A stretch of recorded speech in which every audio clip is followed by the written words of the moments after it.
Chers amis, bonsoir. Je suis heureux d'accueillir en visioconférence malheureusement Philippe Murer, qui avait déjà été notre invité en 2014, rue Sibuet, pour son livre, son premier livre qui était consacré à la transition énergétique. Il revient avec un ouvrage qui s'intitule Comment organiser la transition écologique, et qui est l'ouvrage qui est sorti en 2020, qu'il va vous présenter, et ensuite, s'il le veut bien, il répondra à nos questions. Philippe, vous avez la parole.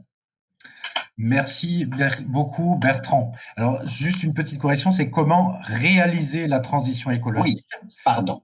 Un défi passionnant, j'y tiens, parce que c'est quelque chose de passionnant. C'est une discipline nouvelle à défricher, et c'est très intéressant intellectuellement, et les solutions même seront passionnantes à définir pour notre jeunesse. Voilà, préserver son environnement, son milieu de vie, c'est une évidence. C'est une évidence pour tout le monde. Mais ce qui est important, c'est pas de citer des truismes et des évidences, c'est de définir des comment, des solutions pour faire adhérer les citoyens et qu'on puisse avancer. Alors justement, je me suis posé vraiment la question dans ce livre, y a-t-il des solutions pour réaliser la transition écologique, partie par partie? Donc il y a le problème du climat et de l'énergie, le problème évidemment de l'agriculture chimique, les problèmes de raréfaction des métaux, d'artificialisation des sols, d'écosystèmes, etc., etc. Et ce qui m'a paru important, c'est d'abord de hiérarchiser les problèmes. Il y a des problèmes qui sont urgents à mener, agriculture chimique et énergie, climat, pour des raisons assez évidentes. Et justement, on a de la chance, c'est des actions qui sont assez simples à mener, c'est-à-dire qu'elles sont vraiment à portée. On peut définir une façon de les résoudre et en 10, 20 ans de résoudre ces problématiques. Et il y a les autres thèmes, d'autres thèmes qui sont beaucoup plus complexes, qui sont des thèmes d'écologie profonde. Par exemple, le problème de l'économie circulaire, réaliser une économie circulaire où tous les déchets deviennent des ressources. Le problème de l'artificialisation des sols. On n'a pas toutes les solutions, on a des débuts de solutions, mais en tout cas, il faudra changer de mode de vie et de philosophie de vie pour résoudre ces problèmes. Donc, deux types de problèmes particuliers. Alors, ce livre, c'est un programme d'écologie constructive, c'est-à-dire que c'est vraiment à l'opposé de l'écologie punitive, de taxation, d'interdiction. On essaie de construire et de substituer de nouveaux modes de déplacement propres à d'anciens modes qui étaient polluants. Voilà, donc j'ai essayé de rester parfaitement le plus possible réaliste et pragmatique sur ce sujet. Commençons par l'échec de l'écologie mondiale, parce qu'en fait, ça fait des années qu'on nous dit, depuis 1998 et les accords de Kyoto, on nous a promis de baisser les émissions de CO2 pour sauver la planète et le climat, entre guillemets. Or, qu'est-ce qu'on voit depuis ces 22 ans? Les émissions de CO2 ont continué à augmenter. En fait, ce qu'on voit, c'est que on nous dit qu'on va se mettre tous ensemble, on va faire tous ensemble la transition énergétique, écologique, et ça aboutit en fait à une impossibilité. Il se passe peu de choses. Et on finit par l'hystérie avec Greta Thunberg qui dit, comme les autres, comme les gouvernements, il faut faire de l'écologie mondiale et vite. C'est l'autre phase de l'écologie mondiale, finalement, Greta Thunberg. Le problème, c'est que c'est impossible, parce qu'il n'y a pas de gouvernement mondial pour décider et trancher. C'est impossible aussi parce que les pays les plus avancés en écologie, comme la Suède, la France, l'Allemagne, ne vont pas pouvoir imposer leur vue à des empires comme la Russie, la Chine, les États-Unis, qui ont des visions différentes du monde et de l'écologie. L'écologie, elle sera donc nationale, à mon sens, ou elle ne sera pas. Et cette action nationale, par l'exemple, se diffusera par capillarité à l'ensemble des pays. Moi, c'est ce que je pense qui réussira, à l'envers de l'écologie mondiale, qui échoue visiblement à faire avancer les choses. Alors pour commencer, il faut quand même souligner les réussites de l'écologie, avant de prendre les choses lourdes qui sont les échecs et les choses à changer. Parce qu'il y a eu beaucoup de réussites dans le passé, et si on le dit aux gens, ça leur donnera envie de leur dire qu'on a réussi à faire des choses importantes, ça leur donnera envie d'aller plus loin et de continuer. Il y a, par exemple, comme réussite, les pluies acides, qui, dans les années 90, c'est un vrai problème pour toutes les forêts de l'Europe de l'Ouest. Et tout le monde avait peur que les forêts dépérissent à cause de ces pluies acides. On s'est réunis, on a réfléchi, les scientifiques ont réfléchi, nous ont donné la réponse, c'était le problème du soufre qui était dans les carburants et qui montait dans l'atmosphère et qui retombait sous forme de pluie. Il a suffi d'enlever le soufre des carburants pour diviser par 16 les émissions mondiales de soufre et donc, à partir de ce moment-là, arrêter le problème des pluies acides. C'était pas si complexe que cela. Problème de la couche d'ozone aussi, qui était un énorme problème des années 90. La couche d'ozone se rétractant, il y avait des radiations très dangereuses qui risquaient d'arriver et de menacer la vie sur Terre. Or, cette couche d'ozone, pareil, là, nous sommes réunis. Là, ça a été pour une fois une réussite mondiale, ça existe aussi. Tout le monde s'est réuni pour faire un changement très simple, qui est de dire on enlève les CFC des refroidissants, les liquides de refroidissement des frigos pour les remplacer par quelque chose qui ne détruit pas la couche d'ozone. Et la couche d'ozone ne se rétracte plus, elle s'est au moins stabilisée, voire elle réaugmente. Puis il y a des réussites aussi. En France, on ne vous en parle jamais. Par exemple, les émissions de CO2 ont baissé de 25% par habitant depuis 1990. Un Français moyen émet 25% de moins de CO2. S'il y a des questions, on pourra discuter du problème de l'empreinte carbone, qui est un truc faux, une vision faussée donnée par l'ONU et les institutions supranationales, mais les émissions de CO2 réelles baissent. Elles baissent aussi en Europe et même aux États-Unis, où Trump est clairement pas impliqué là-dedans, elles ont baissé de 10%. Les ordures ménagères aussi en France ont baissé de 20% depuis 20 ans. Donc on a tout un tas de réussites, et ce qui veut dire qu'on peut aussi réussir à l'avenir. Alors, le problème qu'on a, c'est qu'on a pas mal de points de blocage, et ça, c'est ça qui explique que ça ne bouge pas. Le premier point de blocage, c'est l'écologie mondiale. On fait l'écologie mondiale ou rien. Or, l'écologie mondiale ne peut pas être faite, on l'a dit, donc elle sera nationale ou pas, et ça bloque. Un autre blocage, c'est le néolibéralisme qui dit l'État doit se faire tout petit, les entreprises privées ont toutes les solutions. C'est le dogme néolibéral. Le problème, c'est que l'État doit être au centre parce que c'est un projet collectif. L'État doit pouvoir réglementer sans bureaucratiser pour l'écologie, et l'État doit mettre des moyens très importants pour faire cette transition écologique, on le verra. Et les entreprises privées ne peuvent pas le faire. Le rôle des entreprises privées, c'est de payer des salaires, de faire survivre l'entreprise et de faire du profit si elles le peuvent. Elle n'est pas de faire de l'écologie. Et là, on mélange tout en leur demandant d'être les moteurs de l'écologie. Il y a aussi le problème du libre-échange. Et ça, même Nicolas Hulot, qui est quand même pas un anticonformiste, l'a signalé dans son interview au Monde quand il a démissionné du poste de ministre de l'écologie. Il a dit, si on n'arrête pas le libre-échange, on n'arrivera à rien en termes d'écologie. On ne peut rien faire. Pour deux raisons. La première est évidente et tout le monde l'a à l'esprit, c'est le problème des transports qui sont liés à la mondialisation et qui explosent. Mais c'est le deuxième problème, encore plus important, c'est le problème du dumping environnemental qui a de multiples effets pervers. C'est-à-dire que le pays qui n'a pas de normes écologiques ou les normes les plus faibles attire les entreprises et la richesse dans un monde où c'est complexe. Et les pays, par contre, qui prennent des réglementations écologiques fortes, même si ça coûte 0,5% de plus pour le produit, eh bien, les usines vont avoir tendance à se délocaliser. Donc, en fait, les gouvernements ne prennent même pas ces positions écologiques importantes pour les entreprises, même si elles coûtent peu, parce qu'ils ont peur qu'elles délocalisent.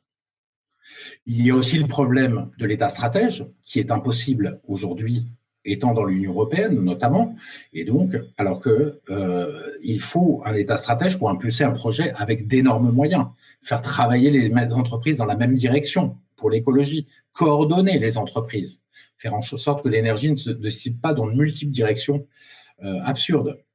Voilà, il faut une politique industrielle pour monter des filières comme la filière à hydrogène dont on aura besoin. Et dernier problème bloquant, c'est bien sûr le pendant du néolibéralisme, qui est l'individualisme. En fait, les gens pensent aujourd'hui, et les médias en voient ça, que l'écologie, c'est juste un sujet individuel, c'est-à-dire trier ses poubelles et puis acheter quelques produits bio. Évidemment que ça va beaucoup plus loin que ça, et que c'est un énorme projet collectif, et ça aussi, c'est bloquant que les gens pensent individu. Et si on réfléchit, le verrou des verrous, c'est l'Union européenne, puisque dans son ADN, elle a le libre-échange, très clairement, elle a le néolibéralisme, elle a le refus de l'État stratège et la volonté d'une écologie mondiale. Donc elle bloque à tous les niveaux et c'est pour ça que ça avance peu. Alors revenons au livre maintenant en parlant de quelques points importants. Donc les solutions les plus urgentes, bien sûr, sont sur l'agriculture et l'énergie. Parlons d'abord d'énergie et de climat. première question qui se pose, qu'on met en point d'ordre, mais ce n'est pas si important que ça, c'est le réchauffement climatique. Alors, est-ce qu'il y a un réchauffement climatique? Oui, depuis 1900, donc depuis une centaine d'années, il y a eu à peu près 0,8 degrés de hausse des températures. Ça paraît peu, mais c'est 10 fois plus rapide, voire 100 fois plus rapide, et c'est 10 fois plus rapide que les vagues de réchauffement les plus rapides de l'histoire de la planète. Et donc, ça donne quand même l'impression qu'il y a un effet, que l'homme a un effet sur le réchauffement climatique. Le petit âge glaciaire, par exemple, que tout le monde imagine comme une forte baisse de température, c'est 0,1 degré par an pour 100 ans pendant 500 ans. 0,5 degré seulement. On voit que c'est 10 fois moins rapide. Pourquoi une action de l'homme? Les nuages et la vapeur d'eau, c'est l'effet de serre. Les nuages et la vapeur d'eau représentent 60% de l'effet de serre qui permet à la planète d'être vivable. Sans effet de serre, on aurait une planète 30 degrés plus bas, une boule glacée. Et le CO2 représente quand même 25%, un quart de l'effet de serre.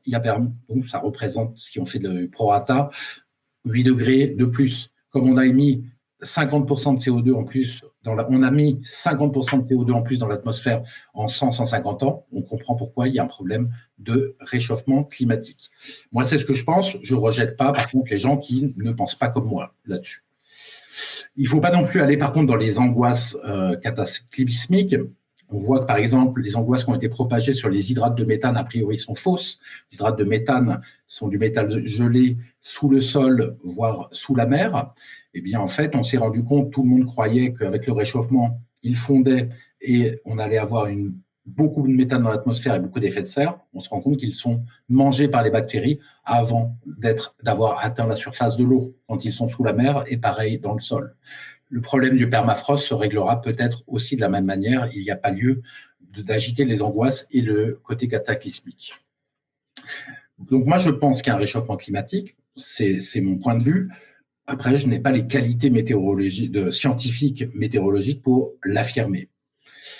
Cependant, même si on est climato-sceptique, on a intérêt en fait à faire qu'on fasse une transition énergétique, parce qu'en fait, on a ce problème du pic pétrolier qui devient lancinant et de plus en plus, il y a des signes de plus en plus forts. Alors, le premier signe, c'est que depuis 1980, on exploite plus de pétrole qu'on en trouve. Depuis 40 ans, ça commence à faire beaucoup.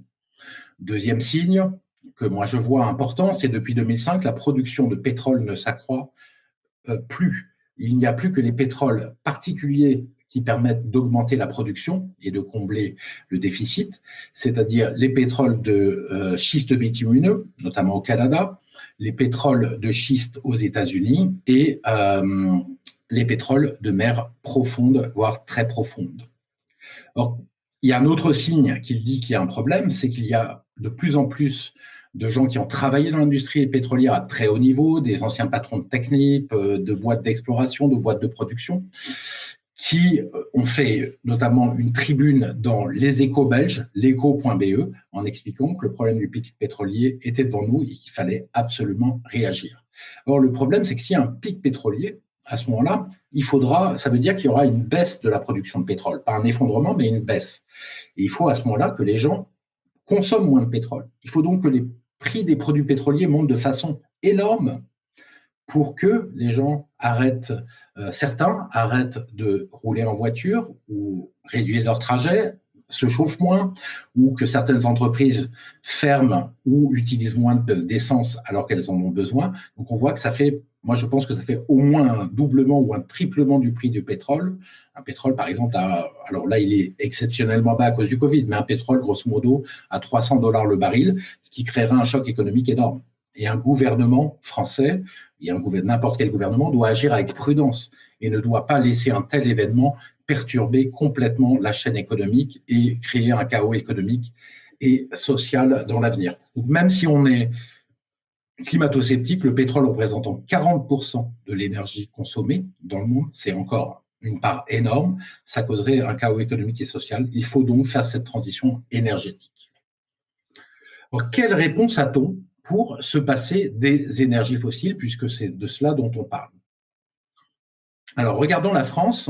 D'abord, enlevons des idées préconçues. La France a des émissions de CO2 par habitant parmi les plus faibles du monde, plus faibles que le terrien moyen, à 4,6 tonnes par habitant.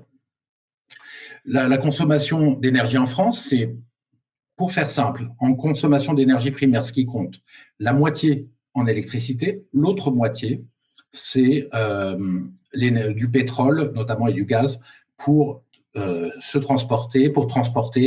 pour le transport ou pour le chauffage et l'industrie. Donc, on voit qu'on s'attaque au mauvais point, puisque l'électricité en France, cette moitié-là, est à 90% sans CO2. Donc, on s'attaque à ça alors que ce n'est pas du tout le sujet. Et tout cela, bien sûr, c'est grâce au nucléaire. Là, évidemment, on a quelque chose de complètement faux qui est fait par les écologistes de ELV, puisqu'ils nous proposent d'enlever le nucléaire, ce qui a été fait avec la centrale de Fessenheim. Le problème, c'est que si on enlève le nucléaire, il faut le remplacer par des énergies renouvelables, solaires, éoliens, qui vont produire la moitié du temps. Et pour l'autre moitié du temps, il faut produire avec du gaz ou du charbon, des centrales gaz ou charbon. Donc on voit que pour remplacer une centrale nucléaire, on fait exploser les émissions de CO2, ce qui n'a aucun sens. Les énergies renouvelables ne servent pas à la consommation d'électricité quotidienne. Elles vont servir, on le verra, à autre chose, notamment à produire de l'hydrogène. En tout cas, la France ne doit pas trop toucher à l'électricité qu'elle a aujourd'hui pour sa consommation. Ce qu'elle doit faire, en fait, c'est sur le reste, pour les transports, le chauffage et l'industrie, remplacer principalement l'essence.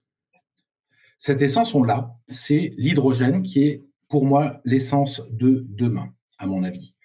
En fait, l'hydrogène, comment le produit-on? On le produit tout simplement en prenant de l'électricité d'origine, par exemple, pour avoir de l'hydrogène vert, éolien, solaire ou même nucléaire, et en le passant dans des électrolyseurs, et on produit de l'hydrogène pas très cher grâce à cela. 4 euros le kilo, c'est-à-dire pour une voiture qui consomme 1 kilo pour 100 km, ça coûterait 4 euros de se déplacer avec une voiture à hydrogène. Alors, ce qui est très intéressant, c'est qu'on a des trains à hydrogène Alstom, notamment. On pourrait remplacer la moitié du parc français qui roule encore au diesel, parce que les lignes sont trop chères à électrifier, toutes ces locomotives diesel, par des trains à hydrogène. Après, on pourrait aussi avoir des voitures à hydrogène. Il y en a déjà 4 de série depuis maintenant 6 ans. Et des avions à hydrogène sont envisageables dans les 10 ou 15 ans selon le secteur aéronautique, le GIFAS. Tout le sujet, c'est juste pour la voiture à hydrogène, notamment qui est le point clé, l'endroit où on consomme le plus, il est, qu'est-ce qu'on fait? Est-ce qu'on attend, comme pour la voiture électrique, 25-30 ans que le prix baisse? Et donc, on prend 25-30 ans dans la lutte pour le climat et pour notre transition énergétique? Ou est-ce qu'on fait intervenir tout de suite l'État stratège pour faire baisser massivement le prix de ces voitures à hydrogène et rapidement? Moi, je pense évidemment que c'est la deuxième solution qu'il faut. Et là, on peut avoir des solutions politiques intéressantes. Dans les grandes villes comme Paris, Lyon, les grandes métropoles françaises, par exemple, le gouvernement peut aller voir les constructeurs automobiles et dire, dans 7 ans, les voitures dans ces villes, puisque les gens veulent des villes propres et sont très pro-climat dans ces villes, et qu'en plus ils ont des moyens, c'est des voitures neuves qu'ils achèteront de vendre des voitures à hydrogène. Immédiatement, on crée une production de masse et une baisse des prix très importante sur ces produits, et donc on arrive à généraliser l'hydrogène relativement rapidement. C'est ce qu'a fait la Chine, et ce qu'elle a réussi, par exemple, sur les scooters qu'elle avait en nombre partout dans ces grandes villes et qui polluaient. Elle a réussi à les remplacer tous par des scooters électriques avec des mesures, avec des dates butoirs comme ça, sans que ça pose le moindre problème. Donc pourquoi ne pas le faire? Sommes-nous moins intelligents que les Chinois? Pour le reste, c'est vrai que parlons 2 minutes quand même de la voiture électrique. Je pense que c'est un peu compliqué parce que l'intérêt de la voiture hydrogène, en fait, c'est de pouvoir utiliser les énergies renouvelables quand elles produisent. Quand elles produisent, on les met dans cette électricité dans les électrolyseurs et on a notre hydrogène. Pour la voiture électrique, le problème, c'est que les voitures ne sont pas forcément branchées au moment où les éoliennes et les solaires produiront. Donc, c'est un vrai sujet. En fait, c'est un vrai problème, c'est un vrai coût de réseau électrique si on fait tout en électrique. Et donc, c'est un problème majeur. Et il faut savoir qu'il est impossible d'arriver à avoir un stockage énorme d'électricité. Par exemple, si vous voulez stocker 2 jours d'électricité en France, il faut avoir des batteries au lithium pour l'équivalent de 7 ans de production mondiale de lithium. C'est ce qu'a montré l'Académie des sciences. Donc on n'a pas trop de choix. Il faut un vecteur de stockage là-dedans. Et ce vecteur de stockage, à mon avis, est l'hydrogène qui a tous les avantages. Pour les logements, j'irai assez vite, mais en gros, il faut isoler tous les logements, c'est clair. C'est un ratage pour l'instant de l'État parce que ce n'est pas si simple à faire et surtout parce qu'il y a tellement de subventions diverses et variées qui changent sans arrêt, de conditions de revenus, de conditions de tous les côtés, que personne ne s'y retrouve. Il faut quelque chose de simple et de viral et qui aide les gens, je pense. Il faut faire des prêts à taux zéro pour tous les gens qui veulent isoler, que ce soit leur maison, pour les entreprises, les locaux d'entreprises et pour les locaux des administrations. Quelque chose de très simple, avec un chef énergéticien agréé par l'État qui garantira que ce sera des résultats pour que les gens soient en confiance. Les taux zéro, ils vont permettre quelque chose, c'est que déjà l'opération sera financée et que les économies d'énergie, si c'est des taux de zéro à 15 ou 20 ans, ce que je préconise, les économies d'énergie payent naturellement le remboursement de l'emprunt. Donc, c'est indolore pour les gens et ça sera beaucoup plus efficace qu'aujourd'hui. Un autre problème bloquant, et là on est dans les détails, mais la politique c'est souvent des détails. Moi j'ai voulu changer récemment une chaudière et puis on m'a dit, je me suis dit on va prendre une pompe à chaleur ou une chaudière à pellet de bois. Le problème c'est quand vous faites venir quelqu'un, vous vous rendez compte que déjà ça coûte entre 15 et 18 000 euros, c'est très cher, c'est toujours le même problème des petites séries comme pour la voiture à hydrogène. Et qu'en plus de ça on vous propose des garanties de courte durée, de 2-3 ans et pour ça. Vous avez dépensé 15 000 euros pour une garantie de 3 ans. Et quand vous fouillez sur les forums, sur Internet, vous voyez que beaucoup de gens ont eu des gros problèmes avec ça. Donc, payer très cher pour avoir des gros problèmes et des soucis toutes les années et repayer, c'est pas possible. Là, l'État doit faire quelque chose d'assez simple, c'est de demander à tous les constructeurs de garantir à 10 ans leur pompe à chaleur et ces chaudières-là, ce qui permettra à ce moment-là de débloquer le marché qui est bloqué par les produits de médiocre qualité et extrêmement chers. Donc on voit, je vous l'ai résumé brièvement, mais qu'on peut se passer ainsi des énergies fossiles à 20 ou 30 ans, l'essence pour les transports, pour l'industrie, pour le chauffage avec les pompes à chaleur notamment et le bois. Et on peut le faire en 20 à 30 ans. Ça n'a que des avantages, ça rapporte 1 million d'emplois directs pour remplacer les 50 milliards d'importations de pétrole et de gaz, et 2 millions d'emplois indirects et induits, puisque pour chaque emploi dans l'industrie, on a 2 emplois créés généralement. C'est un formidable projet pour notre jeunesse, qui en a tout à fait besoin. Au lieu de pleurer sur la planète qui se détruit, ça serait beaucoup mieux de les emmener sur ce chemin. Mais évidemment, c'est complètement hors de portée du secteur privé, les questions d'énergie et de prix, puisque là, le coût en investissement, c'est entre 1 000 et 1 500 milliards d'euros d'investissement. Donc c'est rentable, mais c'est hors de portée du privé qui n'a ni les moyens de le supporter, ni les moyens d'emprunter sur une durée très longue pour faire face à tous les investissements qu'on a à faire pour 20 ans. Donc c'est là où on voit qu'il faut aussi plusieurs conditions. Première condition, il faut que la Banque de France puisse prêter à la transition énergétique, et donc que ça se fasse en partie au secteur public et au secteur privé, et que donc il y ait la création de monnaie réservée à ce secteur. Autre chose, il faut aussi évidemment du protectionnisme, sinon on va dépenser des centaines de milliards d'euros en équipements qui vont nous ruiner commercialement puisqu'on les achètera à l'étranger et on ne créera pas d'emplois. Or, celui qui fait l'effort, je pense, doit en avoir les résultats. C'est beaucoup plus sain et c'est beaucoup plus incitatif pour la population. Et bien entendu, il nous faut un État stratège pour faire une politique industrielle, pour montrer les filières industrielles. Donc tout ça, évidemment, est malheureusement impossible et on est bloqué aujourd'hui avec l'Union européenne qui va nous empêcher sur tous les sujets, protectionnisme, État stratège, création de monnaie spécialement pour la transition énergétique et écologique, on est complètement bloqué. Alors vous allez me dire pourquoi personne ne le dit. Alors, ça, c'est un vrai sujet, parce que moi, je vous en parle et je suis un des rares qui dit vraiment que l'hydrogène, et je le dis depuis 2014, a vraiment un grand avenir. Alors, les gouvernements commencent à rejoindre ça, puisqu'ils mettent quelques milliards d'euros, mais très peu de gens disent que ça a un avenir très important. Moi, je pense que oui. Alors, je vais vous dire pourquoi il y a très peu de gens. Premièrement, il y a des subventions d'associations par l'Union européenne. Donc, les gens ne vont pas dire comme moi qu'il faut du protectionnisme, qu'il faut un État stratège, qu'il faut 1 000 milliards. Personne ne vous dit jamais le coût et les investissements dont on a besoin. Voilà, et parce qu'il faut rester dans le cadre de l'Union européenne. Sinon, vous sortez du cercle des bien-pensants. Il y a une deuxième raison, parce que j'ai discuté à peu près avec presque tous les gens importants dans la transition écologique, en tout cas beaucoup de ceux qu'on voit sur les plateaux télé, et même pour les gens un peu hétérodoxes, en fait, il y a quelque chose qu'ils ne disent pas, qui est masqué. C'est-à-dire qu'ils vous disent, oui, c'est bien l'hydrogène et tout, mais moi, ce que je veux, en fait, au fond, c'est qu'on utilise la crise du climat, d'une certaine manière, on prenne cette crise pour rentrer dans une sorte de décroissance, passer au vélo notamment, consommer beaucoup moins d'énergie. Et donc, on ne va pas donner une solution trop facile parce que l'important, c'est de forcer à une certaine décroissance tout de suite. Bon, donc, ce n'est pas dit, mais c'est quelque chose que plusieurs m'ont révélé à ce sujet-là. Dernier sujet pour dire que c'est pas que dernière chose que je vais vous dire sur l'énergie pour vous dire que et le climat plutôt pour dire que c'est il y a rien de cataclysmique d'obligatoire. Il y a une étude que je cite dans mon livre qui est intéressante à vérifier. Pour le moment, on n'a pas encore de vérification sur le sujet qui dit que si on plantait sur les terres émergées, sur 6% des terres émergées, 9 millions de kilomètres carrés d'arbres, on récupérerait 2 tiers du carbone, du CO2 émis depuis le début de la révolution industrielle, donc pratiquement par toute l'humanité.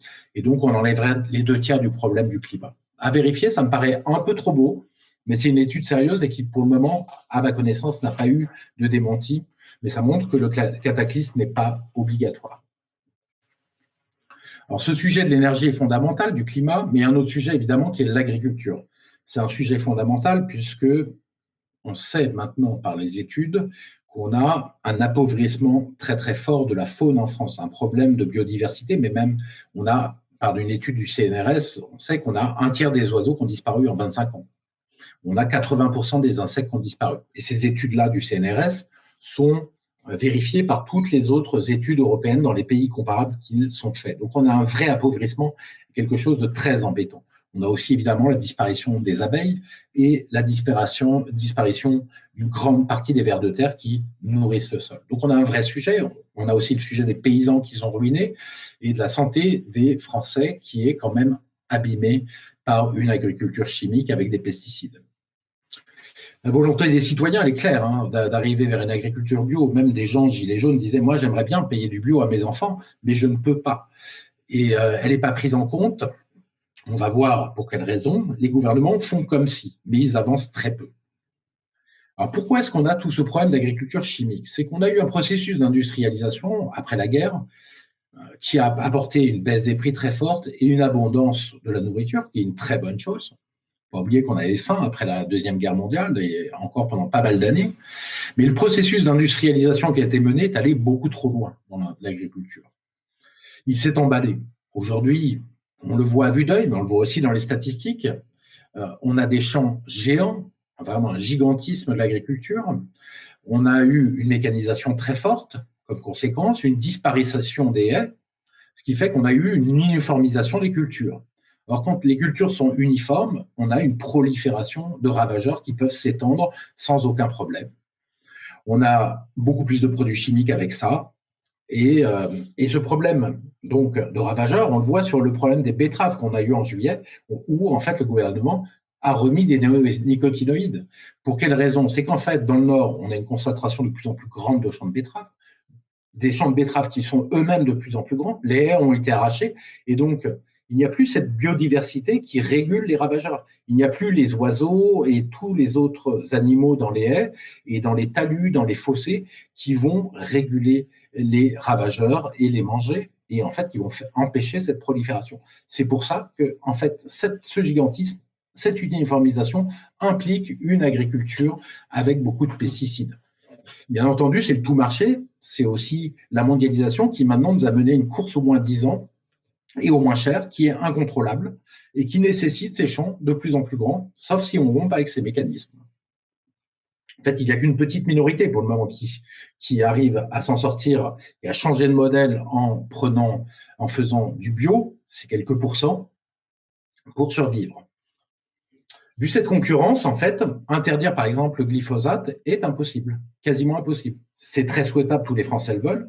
Macron l'a promis, il ne le tiendra pas dans les temps, je crois que c'était décembre 2021, la promesse. Et c'est impossible pour une raison, ou quasiment impossible, pour une raison simple. Si vous le faites, vous êtes puni.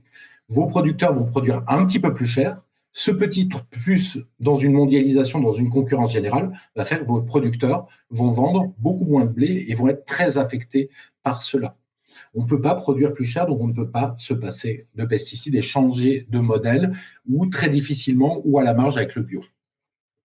D'ailleurs, on a un vrai problème avec la concurrence internationale qui est généralisée. Moi, je ne déteste pas la concurrence internationale, mais pas aussi forte. On a par exemple un rapport du Sénat qui montre que 25% des produits importés ne sont pas aux normes françaises. Donc, on est vraiment dans le cas d'une concurrence déloyale et de produits qui ne sont pas bons pour la santé. Donc la mondialisation, ça nous fait plus de pesticides et un élevage aussi complètement fou qui s'industrialise aussi et avec un mal-être animal, effectivement, parce que quand vous mettez 10 000 cochons sur du sol en béton qui se mangent la queue, donc vous êtes obligé de couper la queue, c'est terrible. Vous les nourrissez avec des produits venant d'ailleurs, comme du soja brésilien, vous déforestez l'Amazonie, tout ça pour planter ce soja, tout ça n'a absolument ni queue ni tête, c'est un modèle qui déshonore l'homme et qui ruine les éleveurs. Voilà, donc ces accords de libre-échange sur la nourriture sont un vrai problème, sur l'agriculture, ça crée de la malbouffe, ça crée la destruction de l'agriculture française et la destruction de l'environnement en même temps. Alors rentrons maintenant dans le détail des problèmes sur l'agriculture. Le premier problème, évidemment, c'est les pesticides. Alors pourquoi faut-il arrêter les pesticides? Les pesticides, en fait, tuent le vivant. Alors, ils doivent tuer des plantes qu'on considère comme des mauvaises herbes, des micro-champignons, des limaces, des insectes. Le problème, c'est que l'homme, en fait, n'est pas isolé. L'homme a la même structure, en fait, de base que tous ces animaux, les mêmes briques du vivant que les autres animaux. Ainsi, on a des cellules, on a des hormones qui sont très proches, par exemple, des hormones de la grenouille et d'autres animaux. On a aussi des enzymes, on a un système nerveux qui est pas si différent. On a des mitochondries comme tous les animaux. Évidemment, quand on attaque le cerveau des insectes et le système nerveux des insectes avec des pesticides, on attaque aussi l'homme. En plus, ces pesticides sont maintenant partout. Ils sont dans les rivières, dans l'air, dans le sol, dans les aliments et même dans les corps, sur des niveaux relativement faibles, mais dans les corps quand même. Et je ne vais pas faire une grande explication sur les pesticides, mais donnons un exemple. Par exemple, le chlorpyrifos, il a été montré que plus vous vous trouvez près d'un champ d'orangers où cet insecticide contre le système nerveux des insectes est pulvérisé, plus vos enfants ont de chances d'être autistes. C'est aux États-Unis que cette étude très bien faite a été réalisée. Et comme par hasard, on se retrouve avec une multiplication des cas d'autisme aux États-Unis par 70, ce qui n'est pas rien. C'est même gigantesque, par 70. En France, on a un problème, mais personne ne veut donner les chiffres. La santé, la sécurité sociale ne donnent pas les chiffres. Alors, peut-être que ce n'est pas que les pesticides, mais les pesticides ont clairement un rôle. Il y a d'autres produits chimiques, mais les pesticides ont un rôle important. On sait que certains déclenchent l'autisme chez les enfants. D'autres sont suspectés de cancer, de maladies chroniques, comme le glyphosate. Si vous avez le temps, vous pouvez lire le très beau reportage qui a dû prendre quelques semaines de travail aux journalistes de Ouest France, qui s'appelle, je crois, les villages du cancer en Argentine, et qui parle de ces villages où les taux de cancer et de maladies rares, mais chroniques et très graves, en fait, explosent principalement, même presque uniquement, dans les villages d'Argentine, de la Pampa, où le glyphosate est très utilisé avec les cultures OGM. Pour vous donner un exemple fort, moi je trouve, sur ce problème des briques du vivant, et que les pesticides, quand ils sont néfastes aux animaux, sont néfastes aussi à l'homme, bien entendu l'homme étant plus gros en quantité un peu moins importante, c'est les SDHI, qui sont des pesticides très à la mode. Ils s'attaquent aux micro-champignons, et ils sont de plus en plus utilisés. Alors ces pesticides nouvelle génération, en fait, s'attaquent aux mitochondries, qui sont dans presque tous les animaux, et qui sont, mais même chez les champignons, et qui sont aussi présents chez les hommes. Et ce qu'a montré une étude conjointe de l'INRA, du CNRS, c'est que, évidemment, c'est délétère pour les cellules des micro-champignons, mais c'est aussi délétère pour les cellules humaines.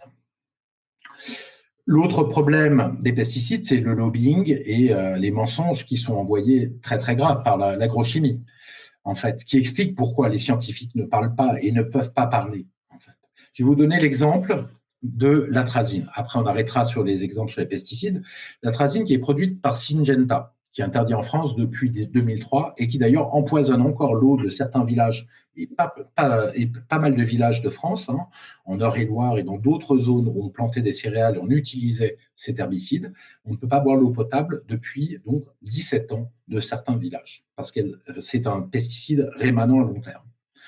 Cette anecdote est très intéressante. Tyrone Hayes, un chercheur réputé à Berkeley, a été embauché pour un contrat d'étude de l'atrazine par Syngenta dans les années 90 pour tester et vérifier est-ce que l'atrazine est un perturbateur endocrinien, est-ce qu'il est dangereux. Tyrone Hayes se dit perturbateur endocrinien, les grenouilles sont proches de l'homme en termes d'hormones, ça serait intéressant de regarder ce qui se passe. Et en plus, elles sont très sensibles au niveau des hormones. Regardons ce qui se passe sur les grenouilles. Donc, il fait sa recherche sur plusieurs années, et ses résultats sont qu'à une particule pour 1 milliard, donc un effet avec une concentration extrêmement faible, l'atrazine est toxique et agit comme un castrateur chimique sur les grenouilles et pose des problèmes très importants. Syngenta, Tyrone Hayes présente à Syngenta les résultats de son étude. Syngenta trouve ça très bien, à tel point qu'il renouvelle le contrat pour 2 millions de dollars pour vérifier l'étude sur quelques années, pour aller un peu plus loin. Tyrone Hayes, ravi, accepte, puis il est un peu naïf peut-être, mais il réfléchit, il se dit en fait, il y a une seule raison pour laquelle il renouvelle mon contrat. C'est juste pour qu'ils puissent vendre l'atrazine plus longtemps, et c'est pour ça qu'ils me donnent 2 millions de dollars, ils sont en train de m'acheter. Donc, il casse le contrat et il refuse finalement, il rend l'argent, et il publie les résultats de son étude. Parce que le truc, c'est que Syngenta ne voulait pas qu'il publie les résultats de ses études, qu'il prolonge avant de les publier. À ce moment-là, il publie les résultats comme quoi l'étude sur laquelle l'atrazine est très dangereux. Et là, il prend une déferlante de Syngenta avec des pressions énormes sur lui. Ça finit d'ailleurs jusqu'au procès. Ils essayent de le faire virer de Berkeley. Ils le traitent de scientifique nul partout, avec une énorme campagne et beaucoup d'argent. Ça a été prouvé par des documents juridiques qui ont été fournis. Et donc, à ce moment-là, Tyrone Hayes vit un véritable enfer là-dessus. Voilà pourquoi les scientifiques se taisent. Et pourtant, Tyrone Hayes avait très certainement raison, puisque l'INSERM a montré aussi que c'était un produit très dangereux, notamment pour les bébés à naître, et c'est pour ça qu'il a été interdit en France, je crois que c'est en 2003. Il est toujours utilisé aux États-Unis. Alors, ces pesticides sont dangereux pour l'être humain, mais ils sont aussi évidemment très dangereux. Ils tuent massivement des animaux en France, notamment les abeilles.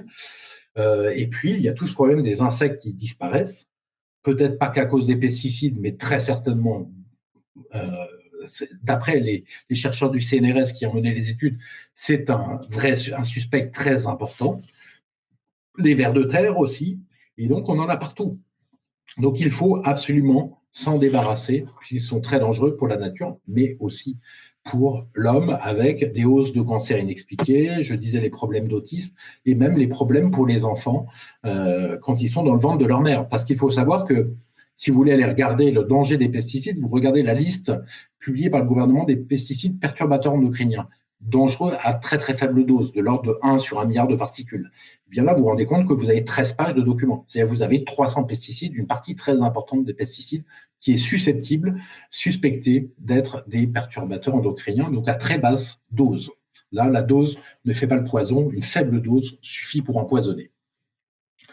Alors, ce qu'il nous faut, c'est changer d'agriculture, et plus cette agriculture chimique pour une agriculture saine qui respecte le cycle de la vie. Là, je me suis inspiré du livre de quelqu'un qui est quelqu'un de très brillant. D'autres gens disent cela, mais c'est un ingénieur agronome, en fait, même deux, puisque c'est les époux Bourguignon, qui explique en fait il faut la méthode en fait ancestrale pour respecter ce cycle de vie de l'agriculture, mais qu'on peut remettre au goût du jour.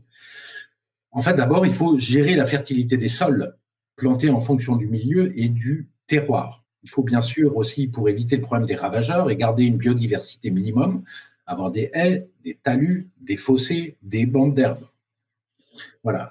Il faut pas de sol nu, donc il faut, quand on a récolté du blé, replanter des récoltes intercalaires avec des plantes qui vont nourrir le sol et qui vont l'empêcher d'être à nu.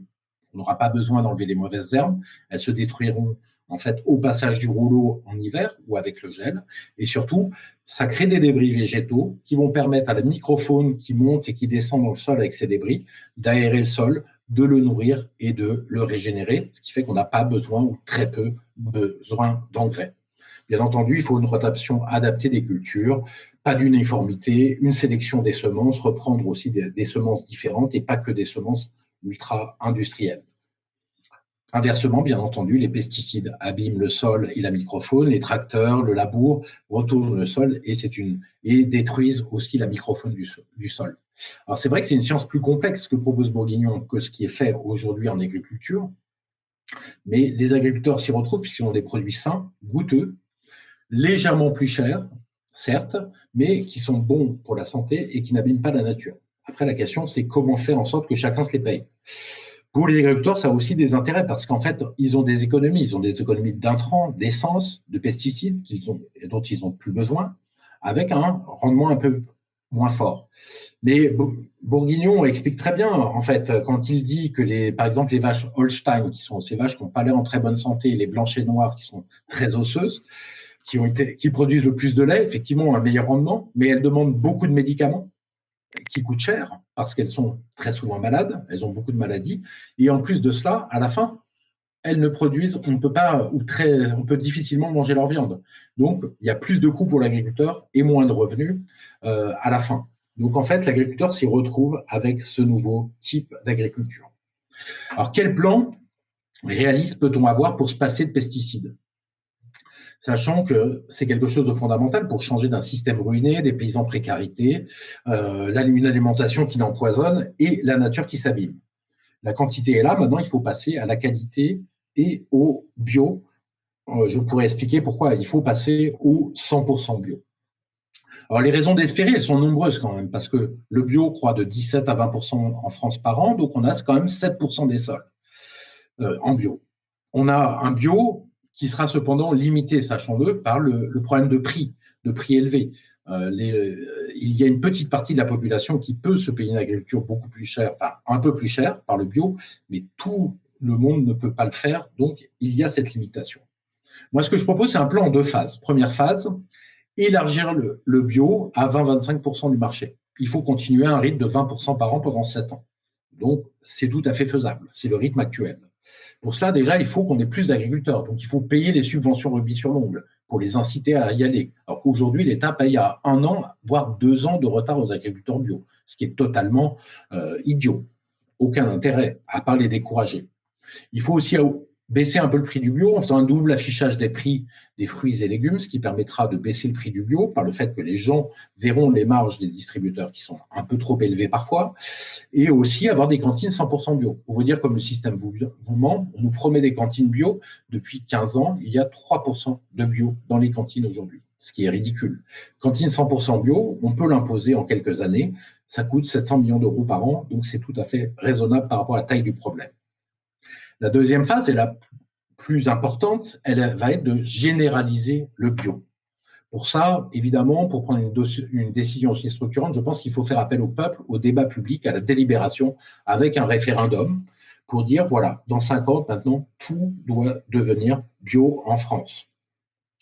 Il y a une seule solution élégante qui permet d'arriver à cela, tout en protégeant nos agriculteurs, en redynamisant une agriculture qui est un petit peu en difficulté aujourd'hui.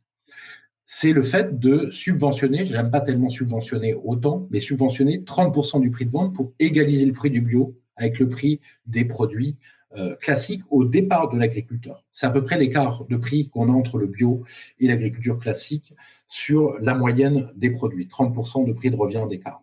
Ça coûte à peu près, je l'ai calculé, 24 milliards d'euros par an. C'est cher, mais c'est quand même le moyen de préserver la nature et en même temps de faire un protectionnisme pour nos agriculteurs pour que notre agriculture revive et aille vers le bio. Ça fait un protectionnisme agricole, sans le dire, technique. Pour la viande d'élevage, en fait, on fera pareil pour le bien-être animal, c'est-à-dire qui pose un vrai problème, on le sait. Et donc, ça sera le label rouge qui est un tout petit peu moins bien que le bio, cependant en termes de traitement des animaux, mais qui est quand même déjà très bien avec des parcours extérieurs. Et les animaux mangeront de toute manière des produits bio, puisqu'il n'y aura plus que des produits bio en France. Il faut tout un tas de conditions, mettre une loi sur la refonte des terres, des achats de terres, pour que les financiers arrêtent. Il faut un enseignement par les chambres d'agriculture pour développer les meilleures pratiques, c'est déjà un peu le cas, mais aller plus loin. Développer la permaculture qui est encore plus forte, parce que la permaculture permet de produire en bio avec le même rendement, voire des rendements supérieurs à l'agriculture classique. Récupérer toutes les déjections animales et les déchets alimentaires pour créer du compost et régénérer les sols de cette manière-là, parce que chaque fois qu'on jette des aliments et qu'on n'en fait rien, en fait, c'est du sol qui part sinon, et changer le catalogue des semences, avec évidemment, bien entendu, un préalable. Il ne faut pas de libre-échange, puisque on a du protectionnisme ici, on ne peut pas continuer le libre-échange. Il faut faire une politique agricole française, puisque là, la décision de subventionner juste les agriculteurs français serait impossible dans l'Union européenne. Et donc, il faut sortir aussi, malheureusement, de l'Union européenne pour cela. C'est une décision fondamentale. Voilà. Alors, j'ai beaucoup d'autres sujets. Je vais tenir les 45 minutes, donc on pourra parler de tous les autres sujets. J'ai développé aussi donc tous les sujets de l'écologie profonde. Donc, c'est le problème de l'économie circulaire qui va nous poser des vrais sujets. Tous les déchets en ressources. On a des idées très intéressantes comme les 3 poubelles de San Francisco et la politique de zéro déchet. Il y a un peu de marketing là-dedans. Ils sont très forts pour faire mousser, mais il y a un vrai sujet. Ils récupèrent notamment toutes les poubelles, tous les déchets alimentaires dans une poubelle spéciale pour faire du compost. Tout à fait intéressant. Par contre, dans ces problèmes d'économie circulaire, on se rend compte que la génération est complexe, c'est-à-dire sans créer une bureaucratie très forte. Donc, il faut avoir ici trouvé des solutions qui doivent. Mais pour le moment, on n'a pas tout des solutions complètes. Pour le moment, on a des débuts de solutions qui sont intéressantes sur ce sujet. Raréfaction des métaux, je vais vous en parler, ce qui a fait partie de l'économie circulaire. J'ai lu le bouquin très intéressant de Philippe Biwix, qu'il a fait avec je crois, un partenaire géologue, et qui nous montre que on n'aura pas le style de société qu'on imagine avec des robots partout, de l'intelligence artificielle partout, tout simplement parce qu'on va avoir un problème de métaux. Aujourd'hui, dans les 30 prochaines années, on va consommer autant de métaux que depuis le début de l'humanité. Et là, on commence à avoir des problèmes, en fait, d'abondance de métaux pour certains métaux. On récolte, par exemple, du cuivre à 0,5 ou 1% de teneur. Et bientôt, on va passer encore plus bas. Le problème, c'est que, en fait, les choses ne sont pas continues. Il y a certains filons de métaux qui ont été concentrés par l'activité biologique, géologique, etc.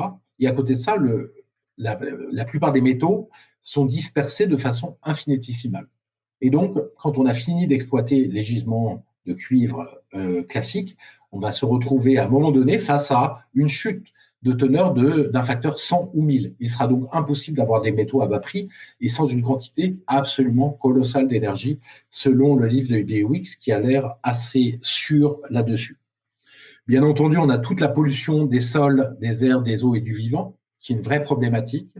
On a aussi des débuts de solutions, mais réfléchissez juste à ce chiffre. On a 60 millions de produits chimiques qui ont été créés depuis le début et qui sont utilisés dans le monde selon la Société américaine de chimie. On en crée 12 000 par jour. Donc, qu'est-ce qu'on fait? On va tester tous les produits avec un système très bureaucratique, long pour voir si ces produits ne sont pas dangereux pour la nature, pour l'environnement. On a des vraies questions complexes sur ces sujets. Moi, j'ai quelques réponses que j'expose dans le livre aussi sur ces sujets. On a aussi le problème de l'artificialisation des sols, de la bétonisation, parce qu'on sait qu'on a 9% du territoire qui est bétonné aujourd'hui. Sachez quand même que, pour ceux qui ne le savent pas, que la forêt française ne fait qu'augmenter depuis 200 ans. On a à peu près un tiers du territoire en forêt, ce qui n'est pas le cas de tous les pays. Et on a aussi, ça c'est une très bonne chose qu'il faut étendre, on a quand même 15% des parcs en France, de surface en parc en France, soit des parcs régionaux pour la plupart, mais aussi en parcs nationaux extrêmement protecteurs. Donc c'est très bon pour la faune sauvage et ça aidera à re-ensemencer. Sur la biodiversité, je ne vais pas faire long, en plus vous avez eu la très bonne conférence de François Gerlotto, je crois il n'y a pas très longtemps. Mais en gros, c'est le problème le plus complexe, me semble-t-il, à résoudre. En tout cas, ce n'est pas forcément le plus complexe, mais en tout cas, il faut traiter tous les autres sujets. C'est-à-dire qu'il ne faut plus avoir d'agriculture intensive pour récupérer notre biodiversité. Il faut avoir une agriculture beaucoup plus propre, sans pesticides. Il faut aussi régler le problème du climat. régler le problème des pollutions multiples, régler le problème de l'artificialisation. Donc il y a beaucoup de l'économie circulaire. Il y a tous les autres sujets, en fait, sont importants pour traiter le problème de la biodiversité, avec les parcs naturels, à mon avis, qui sont quelque chose, s'ils sont conséquents, qui peuvent beaucoup aider. Voilà. À la fin, j'avais traité tous les sujets qui fâchent, parce qu'ils sont importants, capitalisme, publicité, est-ce qu'il faut aller vers la décroissance, parler de décroissance ou pas, le problème de la liberté individuelle et de l'écologie, qui est un sujet important, coopération internationale, démographie. Voilà. Juste un petit mot sur la liberté individuelle et l'écologie qui est important, parce qu'on a une confusion dans la tête des gens. Le problème qu'on a avec l'écologie, où ça choque la liberté individuelle, c'est quand on a des interdictions arbitraires. Par exemple, quand Europe Écologie Les Verts veut interdire la voiture à Paris, c'est une interdiction qui est arbitraire. Elle n'est pas fondée sur le fait qu'on va réduire les particules fines. Même sans les voitures à Paris, il y aura 90% des particules fines qui continueront à exister à Paris. Donc ça va régler absolument pas ce problème. C'est pas parce que les gens dans Paris n'utiliseront pas la voiture qu'on va régler le problème du climat non plus. Et ça va poser des problèmes évidemment énormes à tous les autres qui veulent venir à Paris, provinciaux ou personnes de banlieue qui viennent pour travailler ou pour des loisirs. Donc c'est vrai que ce côté arbitraire qui n'a pas d'utilité est inacceptable et énervant. Mais par contre, ce qu'on pourrait proposer, et là les gens seraient d'accord et ne se sentiraient pas attaqués dans leur liberté individuelle, c'est de leur dire on va se débrouiller, on fait en sorte, on met tout en œuvre pour avoir des voitures propres qu'on va vous proposer et à des prix relativement équivalents. C'est ce que je propose dans le livre. Et là, les gens seraient d'accord. De la même manière, personne ne voudrait qu'on revienne sur la liberté, l'interdiction de jeter nos poubelles par les fenêtres. Tout le monde est content qu'il y ait une poubelle et que ça apporte un véritable plus et que tout le monde jette dans les poubelles. Personne ne trouve que c'est une atteinte à la liberté individuelle. Voilà, donc c'est important, la liberté, les restrictions, le problème de la restriction de liberté, c'est quand c'est pour une interdiction complètement arbitraire, me semble-t-il. Voilà, pour conclure et respecter le temps de la conférence, on est dans une société sans projet, très individualiste, ce qui pose d'autres problèmes d'ailleurs que les problèmes écologiques. Et l'écologie, c'est pas un projet individuel, hein, c'est pas que trier ses poubelles et acheter quelques produits bio, comme je le disais, c'est un projet absolument collectif qui relève du bien commun, qui est d'ailleurs ni de droite, ni de gauche, ni du centre. Il appartient absolument à tous les citoyens et pratiquement tout le monde est d'accord pour l'écologie. Donc, elle peut rassembler les Français. C'est un projet collectif qui va rassembler les Français si on le mène.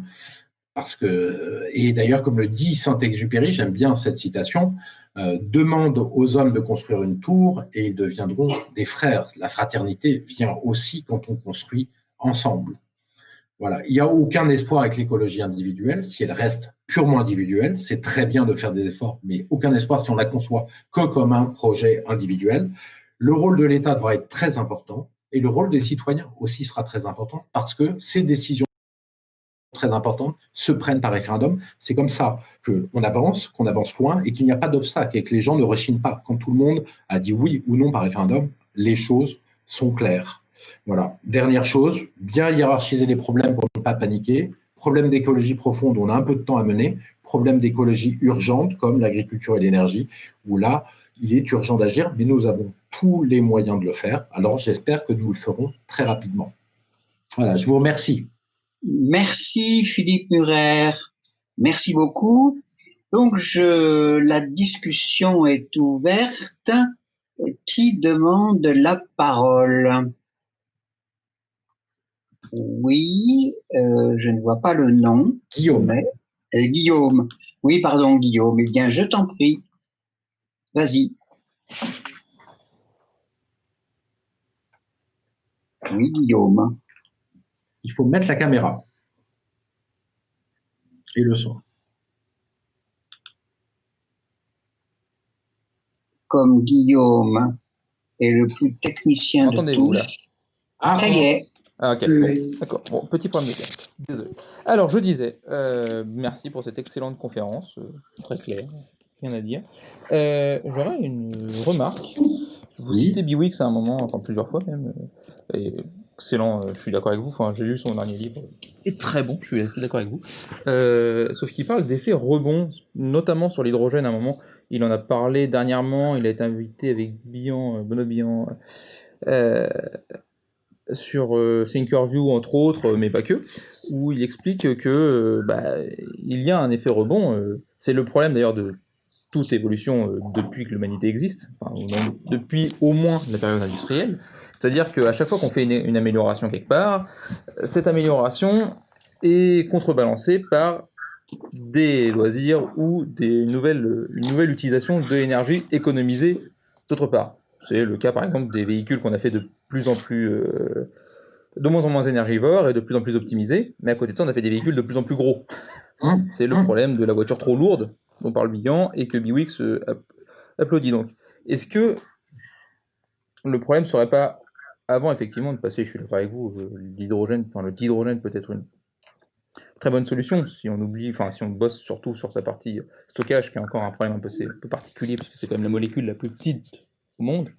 On sait la stocker. Hein. Oui, on sait la stocker, mais sur le très long terme, typiquement, si on prend le cas de ce que vous dites, c'est-à-dire utiliser l'énergie renouvelable à incorporer de plus en plus dans le parc, dans le mix électrique français, ça veut dire créer des structures de fabrication de l'hydrogène juste à côté de ces grands parcs. On va pas faire une énorme centrale de fabrication d'hydrogène à Dunkerque alors que les panneaux sont à Marseille. Pour prendre un exemple. Alors déjà, c'est vrai que l'intérêt aussi de l'hydrogène, c'est d'aller mettre dans tous les départements, notamment pas forcément juste à côté du parc, parce que elle va utiliser d'énergie éolienne, solaire et nucléaire. Et pour avoir un meilleur facteur de charge, d'ailleurs les trois, le solaire et l'éolien quand ils produisent, et du nucléaire quand le reste ne produit pas. Ça a un intérêt, d'ailleurs, on a 15% de la capacité nucléaire française qui n'est pas utilisée aujourd'hui. Oui, parce que dans les périodes, quand on n'utilise pas le nucléaire, on n'a pas besoin d'assez d'électricité, le nucléaire n'est pas utilisé. Donc on aurait de l'électricité gratuite, en fait, et en quantité très importante en France, et sans CO2, et quasi gratuite, pour l'hydrogène, pour ces centrales hydrogène. Donc déjà, elles vont être dans chaque département, 1 ou 2, 3 par département, proche de là où on la consomme, mais aussi pour créer des emplois, bien entendu, dans la France périphérique qui en a tout à fait besoin par ailleurs, au niveau économique et social. Alors l'effet rebond, je vois pas trop ce dont, bien sûr que il faut pas rêver. L'hydrogène, ça va nous permettre de décarboner tous nos moyens de transport. Après, il faudra aussi, donc ça résout le problème du CO2 et du climat. Et ça, je ne comprends pas comment un Biwix ou un Jean Covici ne sont pas d'accord avec moi. Ça me dépasse, personnellement. Ça résout le problème du climat. Après, c'est vrai qu'il y aura un autre sujet et qu'on peut commencer d'ailleurs à réfléchir comment on va le faire. C'est-à-dire faire en sorte, effectivement, qu'on utilise pas non plus n'importe comment les moyens de transport, qu'il n'y ait pas des transports par avion excessifs. Oui, non, c'est comme ça. Favoriser le train, oui, tout à fait. Et ça, c'est un problème, c'est un autre sujet, favoriser le train. Et donc ça, c'est un problème de service public du train, on sait, de prix des billets de train notamment, et peut-être d'autres mesures, du ferroutage au lieu des camions aussi, pour effectivement arriver à résoudre ce sujet. Mais c'est vrai que ce que pose aussi comme question Biwix, et c'est intéressant, si vous avez 2% de croissance par an au niveau mondial pendant 200 ans, ça fait une multiplication du PIB par 50. Effectivement, on peut faire un capitalisme tempéré qui passe à l'écologie, en tout cas dans nos pays, en espérant que les autres pays le font. Mais effectivement, on ne pourra pas avoir une croissance de fois 50, on n'a pas 50 fois plus de ressources pour faire. Donc, il y aura un autre sujet qui va se dessiner, mais moi, je pense que c'est pas tout de suite qu'il faut le traiter. Il faut d'abord décarboner, redonner de l'espoir, et puis partir sur la voie de la société écologique pour que les gens voient que ça marche et qu'il y a quelque chose qui fonctionne. Et à ce moment-là, on pourra dire, qu'est-ce qu'on fait? Comment on fait pour aussi ne pas croître trop rapidement et pour faire en sorte de ne pas consommer toutes les ressources? Voilà. Sachant qu'avec l'économie circulaire, on peut récupérer toutes les ressources. C'est-à-dire quand les gens les éoliennes, les pales d'éoliennes, les métaux rares dans les éoliennes, dans les panneaux solaires, tout cela doit être récupéré, évidemment. Et l'État peut légiférer pour dire on ne prend que les panneaux solaires et les éoliennes qui sont facilement recyclables. Il n'y a pas de sujet là-dessus. D'accord, ok, voilà. Vous avez répondu à ma question, puisque ma question c'était effectivement l'effet rebond. Je l'entendais dans le sens où, à côté de ça, on va continuer d'avoir une utilisation peut-être trop intensive des moyens qui nous y amènent. Mais du coup, vous avez répondu à ma question, donc rien à dire. D'accord, merci. Super. Très bien, donc François qui prend la parole. Oui, merci. Bravo, hein, c'est la suite de votre bouquin précédent.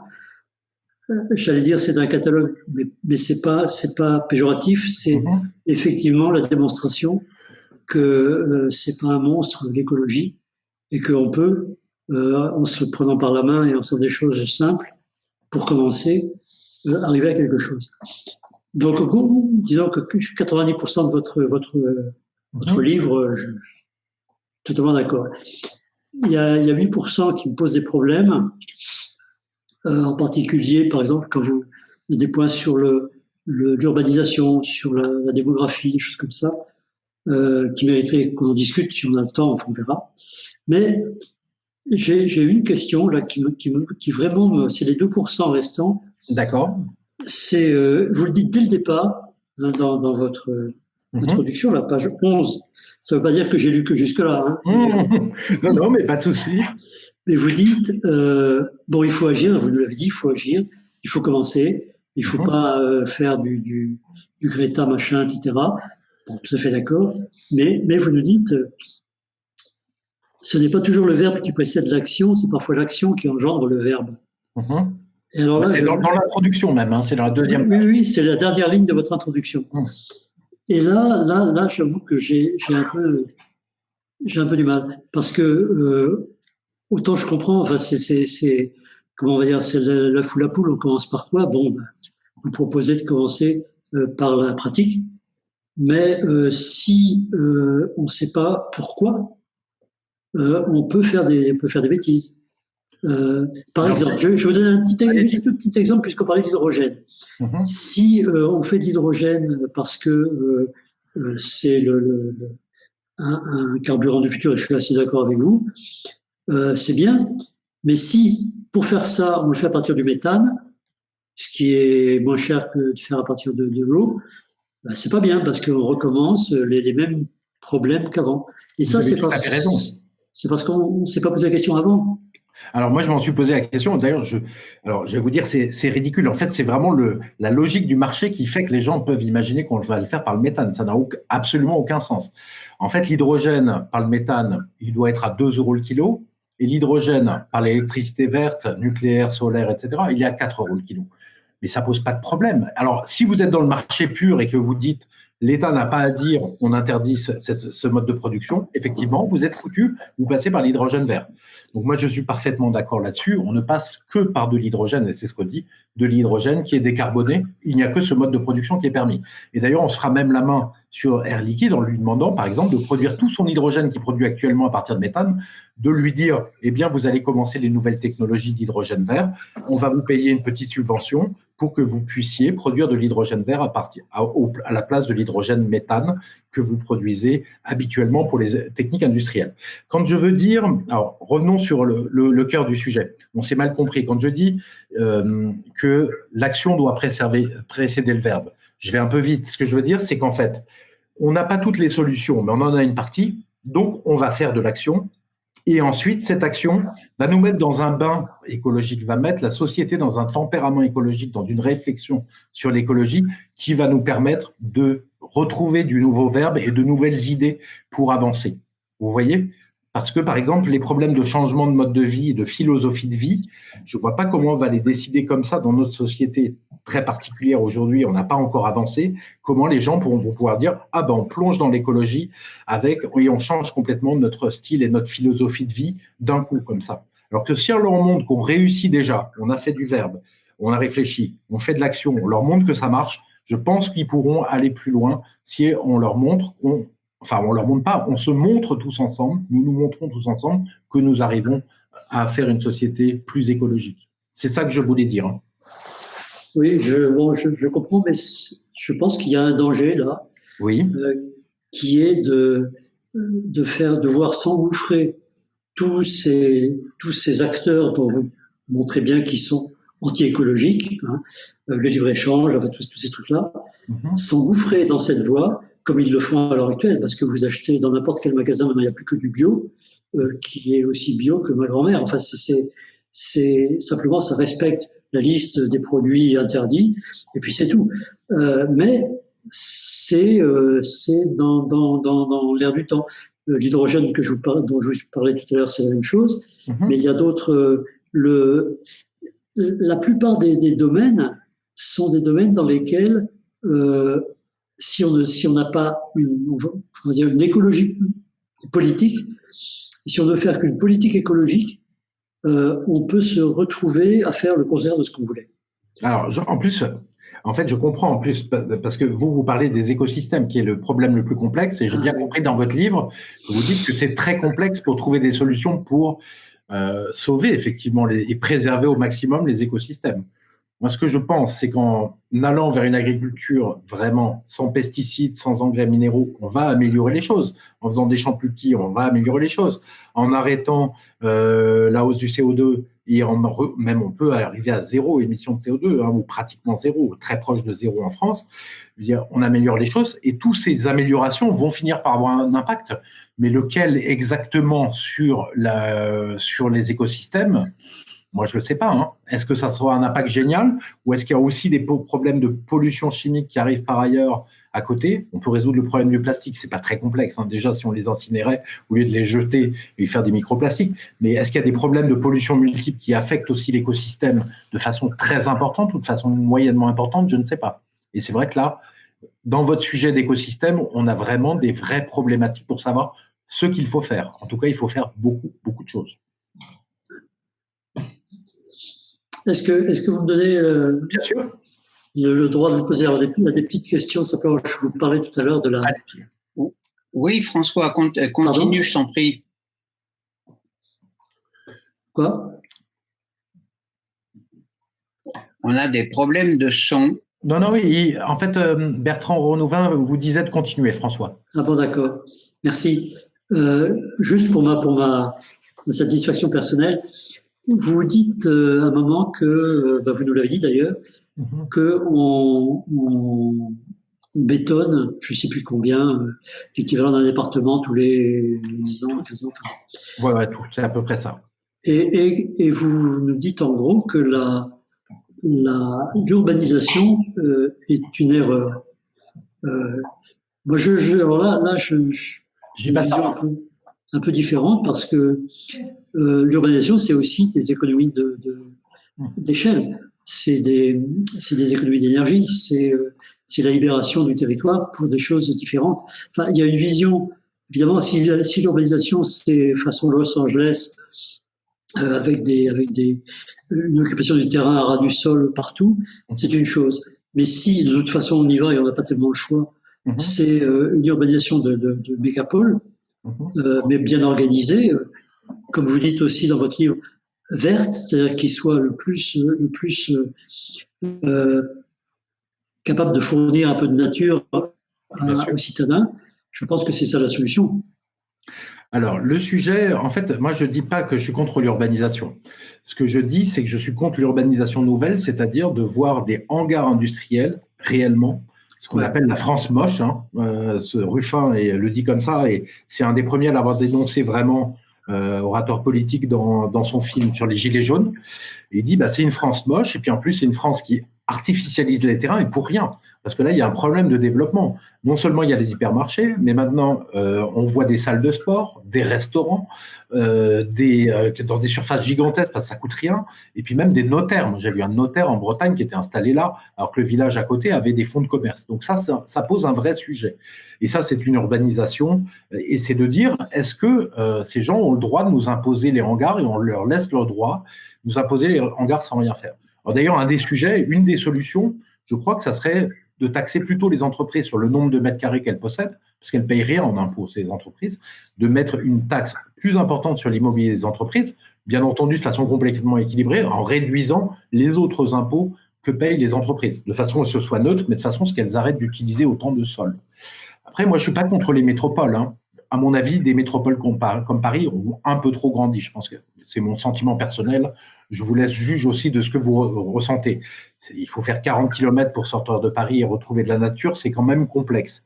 Et puis, la France, elle est vivante. Hein. La France, c'est pas que quelques métropoles, Paris, Lyon, Marseille, dans lesquelles on vit de plus en plus mal d'ailleurs. Et la preuve, c'est que les bourgeois, maintenant, avec la crise du Covid, sont en train d'acheter des maisons de campagne ailleurs.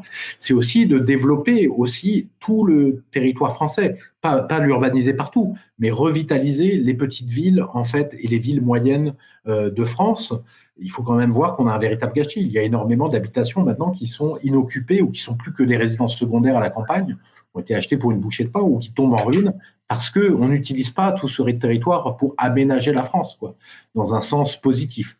Par contre, je ne suis pas contre les grandes villes, mais je pense qu'il faut arrêter. Enfin, le développement des grandes villes me semble devenir excessif et un peu contre-productif. C'est mon point de vue.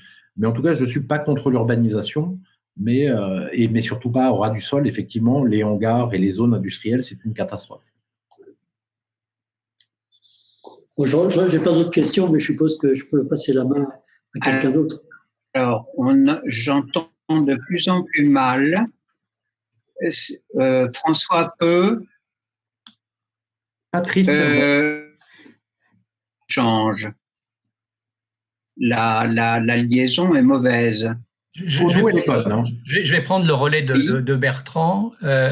Moi, dans votre livre et dans votre exposé, il y a quelque chose qui me gêne, c'est que vous traitez des effets et vous ne traitez pas des causes. Vous ne nous dites pas comment on en est arrivé là. Et de ce fait, j'ai l'impression qu'il manque une partie, un chapitre, un paragraphe, voire un tome à ce livre, parce que les causes sont aussi importantes que les effets. René Passet, dès les années 1970, montrait qu'en fait, on en est arrivé là parce que l'économie, en quelque sorte, est sortie de son lit. L'économie est un sous-ensemble du social, qui lui-même est un sous-ensemble de l'écosystème, de la biosphère, et que pourtant, ça devrait être à l'ensemble global de dicter ses règles au sous-ensemble, et là, c'est le sous-ensemble économique qui est le plus petit sous-ensemble qui dicte ses règles aux autres. Et ça, à aucun moment vous n'en parlez dans votre livre.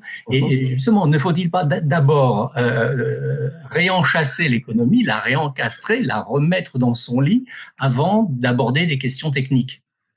Alors, en fait, les deux, mon capitaine. C'est-à-dire qu'il faut effectivement, comme le disait Polanyi déjà dans les années 30, il me semble, que l'économie se réencastre dans la société. Ça, c'est très clair.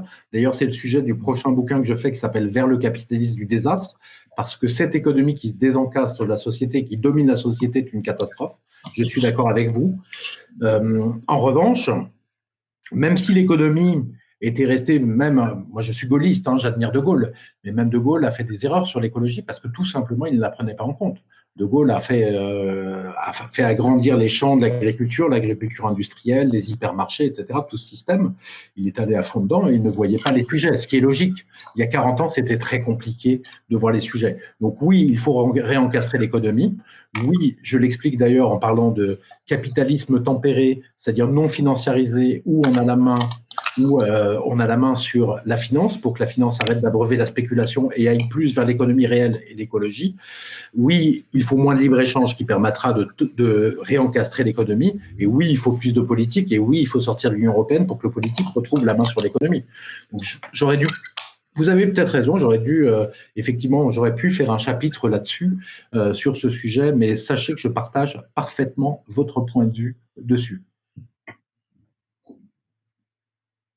Oui, alors j'ai perdu le fil, j'ai dû me rebrancher. Alors j'ai fini de répondre à une question, voilà, et Patrice aimerait parler, je crois. Patrice aimerait parler, c'est ce que je vois effectivement. Patrice, tu as la parole, vas-y.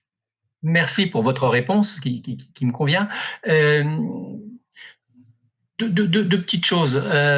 Qu'est-ce que vous pensez de la planification écologique? L'ANAR se targue d'être partisane de cette planification écologique parce que justement, ça permettrait de réencastrer l'économie dans un projet beaucoup plus global. Et l'autre petite question qui n'a rien à voir, je vous trouve très optimiste lorsque vous parlez du permafrost. Certes, effectivement, maintenant, les études montrent que la question du méthane qu'on appréhendait devient secondaire. Reste la question des bactéries et des virus qui seront, qui se dégageront, qui seront une des conséquences du dégel du permafrost et qui risquent d'avoir des conséquences sanitaires désastreuses. Ah, ça, c'est possible. Hein. Moi, je parlais juste des conséquences climatiques du permafrost et non des conséquences sanitaires. Effectivement, que je ne maîtrise pas, j'en ai entendu parler, je n'ai aucun élément pour juger de cela. Pour la planification écologique, je n'ai pas mis le mot, mais je ne fais que parler de ça, effectivement, parce que quand je parle sur l'énergie, c'est de la planification, sur l'agriculture, c'est de la planification, mais c'est de la planification avec des référendums. Je pense qu'il faut que les citoyens soient aussi d'accord avec les projets du gouvernement. Ce n'est pas une planification seulement imposée d'en haut. Et je pense que vous avez tout à fait raison, sans planification écologique, on n'arrivera à pas grand-chose sur les grands sujets, notamment agriculture, énergie, mais même sur l'économie circulaire, sur le recyclage des déchets. Et le recyclage des déchets aujourd'hui est très mal fait en France parce qu'il n'y a pas de planification. Il est laissé aux mains du secteur privé qui ouvre, quand il le veut, ses centres de recyclage et qui dicte son agenda. Vous avez parfaitement raison. Qui demande la parole? Je reprends la parole parce que c'est Patrice. Je reprends la parole parce que ça devrait rebondir sur ce que vous venez de dire. Justement, comment on intègre la participation des citoyens à ces décisions, sachant qu'il y a eu le Grenelle de l'environnement auquel j'ai participé. J'ai siégé également au Conseil national de la transition écologique. La Convention citoyenne a rendu ses travaux. Donc, il y a énormément de choses qui se font. Mais jamais ça n'aboutit. Donc, comment vous voyez une participation des citoyens justement à ces décisions, à cette planification écologique? Moi, je vois rien de mieux que le gouvernement propose un référendum le plus proche des attentes du citoyen et qu'à ce moment-là, il y a un grand débat dans la société, mais pas un débat pour rire, un vrai débat sérieux qui s'engage avec les citoyens qui tranchent. C'est ce qu'il y a de mieux, parce qu'en plus, imaginez que vous preniez les grandes décisions sur l'énergie, eh bien, à ce moment-là, tout le monde, ça sera la voix du peuple, la souveraineté populaire qu'aura parlé, la majorité des Français. Donc, tout le monde avancera avec. Il y aura beaucoup moins de gens qui iront essayer de freiner, qui rechigneront, etc. Très clairement. Ça se fait aussi par le bas, parce qu'il y a une chose dont j'ai peu parlé dans mon livre, qui évoque plus quelqu'un qui est Idriss Aberkane, qui a fait le Super France notamment cet été, avec un ancien du Club de Rome, Paoli. Et donc, eux, ils parlent de l'écologie par le bas, c'est-à-dire de l'écologie circulaire par le bas. C'est-à-dire qu'il faut, et ils essaient de susciter ça dans les territoires. C'est très intéressant. Et ça se fait par les citoyens eux-mêmes. L'État n'a rien à faire là-dedans.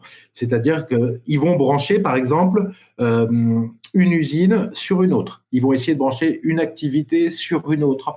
Par exemple, derrière une blanchisserie, ils expliquaient que grâce à la température chaude qui sort du savon, etc., on peut brancher une autre activité et que ces deux activités sont complémentaires et écologiquement sont très positives.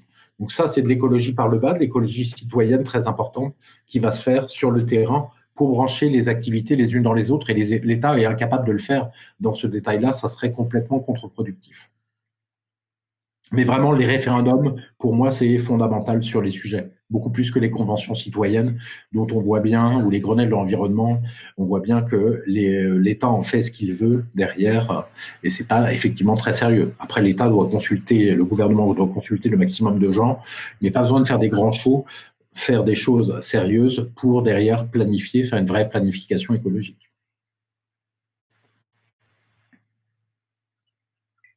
Je poserais bien une question, si vous me permettez. Est-ce que ce type de planification, une organisation décentralisée? Ce type de planification, parce que ça a coupé, va avec la décentralisation. Depuis une vingtaine d'années. D'accord. Une organisation décentralisée au sens où on l'entend depuis une vingtaine d'années. Oui, au moins une vingtaine d'années même, ça remonte presque à plus, le début de la décentralisation. Et effectivement, oui, plus. Moi, je pense, première chose, je vous dis ce que je ressens, et là, je ne parle même pas d'écologie, je parle généralement, je pense que la décentralisation ne fonctionne pas bien en France. Elle crée des nouvelles féodalités. La France s'est créée autour d'un État fort et a éliminé certaines féodalités au contraire. Donc, je pense que la décentralisation fonctionne relativement mal dans un pays comme la France, alors qu'elle fonctionne extrêmement bien dans un pays comme l'Allemagne. Mais on le sait en philosophie politique, que chaque pays a une constitution, un mode d'organisation politique qui lui convient le mieux. Donc planification écologique, je pense que non, ça se fait vraiment au niveau de l'État. Il faut des compétences très pointues au niveau scientifique, technique, et après derrière, laisser un peu de choix sur, par exemple, le territoire. Quand on dit il faudrait des usines d'hydrogène, des électrolyseurs dans les territoires, au territoire de dire voilà, nous, ça nous arrangerait que ce soit près de cette ville parce qu'on a un bassin d'emploi, etc. Je pense que la décision, ça doit être les citoyens principalement et l'État. Et derrière, pour le réglage et pour le détail, d'aller effectivement consulter les régions, les communes, les régions et les départements pour savoir où il faut le faire dans le détail. Moi, je le vois comme ça. Très bien, merci beaucoup. Alors, j'ai demandé la parole. Je te l'accorde bien volontiers, Laurent. Merci. Donc, j'ai trouvé votre exposé. T'en prie. Vous m'entendez? Oui. J'ai trouvé votre exposé très convaincant, à l'exception de votre invocation récurrente du référendum, puisque la voix du peuple ne s'exprime pas que par le référendum. Ceci étant dit, vous avez commencé, et au long de votre exposé, vous avez indiqué que une telle politique ne pouvait être mise en œuvre que si on sortait de l'Europe. Elle ne pouvait être mise en œuvre que si l'État reprenait la main, que si il était mis fin au libre-échange. Pour y arriver, encore faut-il qu'il y ait un homme politique qui porte un tel programme. Encore faut-il qu'il y ait que le peuple vote pour cet homme politique. Et encore faut-il que la représentation nationale, alors vous allez m'objecter la question du référendum, mais encore faut-il que la représentation nationale traduise ensuite en termes de loi toutes ces mesures, et encore faut-il qu'elles soient conformes à un certain nombre de règles de droit et à un certain nombre d'exigences par rapport à nos engagements internationaux. Donc, ma question est simple, c'est que si on n'arrive pas à faire tout ça, ce que nous souhaitons, bien évidemment, mais si on n'y arrive pas, faut-il désespérer d'un avenir écologique tel que ou écologiste tel que vous le présentez? Oui, tout à fait. Alors, on a une crise de la représentation, et je pense une crise même de la démocratie représentative. C'est pour ça aussi que le référendum est aussi important. C'était d'ailleurs une des principales demandes des Gilets jaunes et d'une partie importante du peuple français. Je pense que c'est nécessaire. Pour refaire peuple et refaire nation, vu la crise de la représentation et de la démocratie représentative, il va falloir y injecter une partie de souveraineté et de démocratie directe par le référendum. Je pense que c'est fondamental. Je le ressens comme cela. Effectivement, on peut désespérer, mais vous savez, la France dérive, et le monde plus généralement occidental dérive depuis 30 ou 40 ans. Et effectivement, on a une crise économique et sociale qui ne fait que s'approfondir. On est passé, maintenant, on a 6,5 millions de chômeurs, bientôt 7 millions inscrits à Pôle emploi. Je ne parle pas du sondage Pipo fait par l'INSEE qui nous trouve une baisse du chômage pendant le Covid. Je parle des chiffres en dur de Pôle emploi. On a 2 millions de personnes au RSA. On a une catastrophe économique, très clairement, et sociale en France, avec en plus la désindustrialisation. Et sans industrie, il n'y a pas de prospérité. Parce qu'il y a des choses très simples. J'en parle dans le prochain bouquin sur l'économie. La production industrielle et le PIB par habitant de la prospérité d'un pays sont exactement alignés avec une corrélation de 95%. Tout le monde se retrouve sur la droite. Et si la Suisse est très riche, ce n'est pas à cause des banques, c'est à cause de sa production industrielle qui est très forte. Donc, on va dans le mur au niveau économique et social. On sait qu'on va dans le mur aussi avec le problème de l'assimilation des flux d'immigration qui n'est pas traité et qui dérive depuis 20 à 30 ans, voire plus. Et donc, on va dans le mur aussi maintenant sur un nouveau sujet qui est l'écologie. Mais on va aller dans le mur sur tout, de toute manière, si on continue comme ça. Très clairement, si on ne change pas et si c'est l'Europe qui pilote, et en fait, moi très clairement, j'ai l'impression qu'une tyrannie, après ça dépasse le sujet de l'écologie, moi j'ai l'impression qu'une tyrannie est en train clairement de se mettre en place en France. On le voit à plein de signaux faibles, le dernier étant la loi de sécurité globale, mais il y en a beaucoup d'autres, quoi. Beaucoup d'autres, on va vers une tyrannie, et c'est effectivement très inquiétant. Après, nos engagements internationaux, je veux dire, les engagements, quand un traité ne nous convient pas, on peut le déchirer. Hein. C'est ce que disait le général de Gaulle. Et là, je ne vois pas trop quel traité il faudrait déchirer. Mais voilà. Et puis, de toute manière, on peut déjà mettre en place du protectionnisme sur l'agriculture. Là, c'est même du protectionnisme technique. On n'a même pas besoin de changer les traités de libre-échange. Et sur l'énergie, sur la partie de l'énergie qui sont les équipements éoliens, solaires et électrolyseurs, etc. Ce qui ne veut pas dire des droits de douane monstrueux, hein, mais des droits de douane qui permettent aux Français de produire et de créer une industrie. Voilà. Mais par contre, la réponse, c'est que oui, on va dans une crise écologique grave, mais aussi économique, sociale, et sur de problèmes d'assimilation et de flux d'immigration, si on ne change pas de régime et on ne change pas de système politique. Ça, c'est fondamental, me semble-t-il.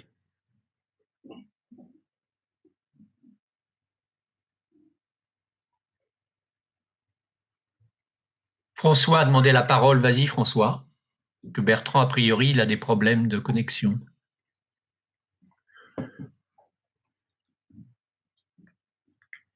François ? Excusez-moi, j'avais coupé mon micro. J'ai un espèce d'état d'âme vis-à-vis de l'Europe. Bon, moi, je comprends très bien votre position. Elle est en grande partie partagée par l'ANA. Cela dit, il y a quand même un certain nombre d'activités qui nécessitent une législation européenne. Je pense en particulier à la pêche. La pêche, l'histoire de la pêche en Europe montre très bien que ça a été l'anarchie partout, tout simplement, en particulier dans notre pays, parce que la pêche se représentait epsilon et que donc on laissait faire n'importe quoi pour éviter d'avoir les ports bloqués par les pêcheurs. L'Europe a réussi à imposer une politique des quotas, alors qui a le défaut de l'Europe, c'est-à-dire que c'est une vision ultralibérale qui fait que en termes d'écosystème, c'est très bien. Les stocks sont en train de récupérer.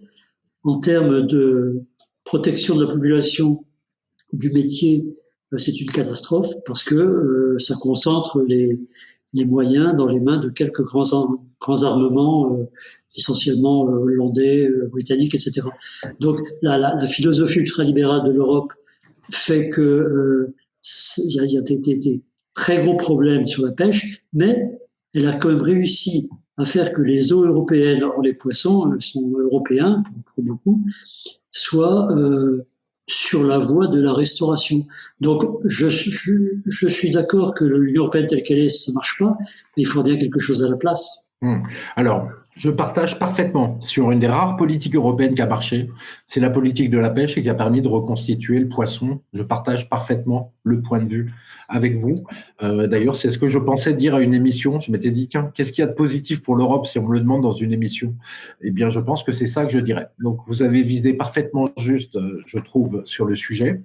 Vous visez parfaitement juste aussi en disant que c'est ultralibéral et qu'on pourrait faire en sorte, au lieu de privilégier d'énormes bateaux qui en plus sont quand même moins bons pour l'environnement, d'énormes armements, privilégier plutôt de la pêche locale, de la pêche un petit peu plus artisanale.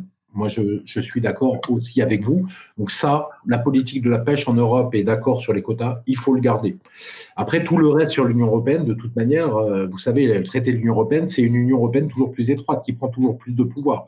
Donc la dynamique, de toute manière, elle va être que l'Union européenne va aller au bout du bout à demander toujours plus de pouvoir jusqu'au moment, à mon avis, où ça éclate. Le côté négatif, c'est que ça éclate pas et ça se transforme en tyrannie bureaucratique vraiment très violente. Alors, il faudra effectivement laisser sur ces quelques sujets comme la pêche un mécanisme européen. Je pense que moi, je suis tout à fait d'accord avec vous. Et sur les autres sujets, trouvons peut-être, mettons un petit bureau avec des gens qui passeront de différents pays pour mettre en place des coopérations, si c'est possible, comme on l'a fait pour Airbus, des coopérations entre la France, l'Allemagne, l'Angleterre, puis l'Espagne qui est venue. Eh bien, il faut faire la même chose. Si c'est possible de faire des coopérations, on les met en place, des coopérations libres, complètement libres, alors que là, elles sont imposées. Et si c'est pas possible, eh bien, on les fait pas. Mais c'est vrai que c'est plus souhaitable de pouvoir les faire. Donc, je partage avec vous, mais il n'y a pas besoin d'avoir une Union européenne, une bureaucratie qui a tous les pouvoirs, qui a je ne sais pas combien de fonctionnaires, qui coûte très cher, mais surtout qui a tous les pouvoirs pour ça. Il suffit d'avoir une petite instance de coopération avec quelques fonctionnaires et puis les gens qui se déplacent, les Européens qui se déplacent et qui se rencontrent, comme on l'a fait pour Airbus. On n'a pas besoin de l'Union européenne pour faire Airbus et pour faire tous les sujets de coopération technique et industrielle. Oui, mais je peux reprendre. Bien sûr. Oui, sauf que je vois mal une petite structure. Je garde la question de la pêche parce que c'est là-dessus que j'ai travaillé, en particulier avec l'Union européenne. Mais vous avez raison, c'est un sujet très positif de l'Union européenne, c'est un des rares. Mais ça a été positif aussi parce qu'elle avait du poids. On ne peut pas imposer, à l'époque, on ne pouvait pas imposer aux Britanniques des choses comme ça si on était juste un groupe de copains lui disant « Purée, c'est pas bien, vous devriez nous laisser un peu entrer dans vos eaux ». Il a fallu qu'il y ait un marchandage, qu'il y ait un poids.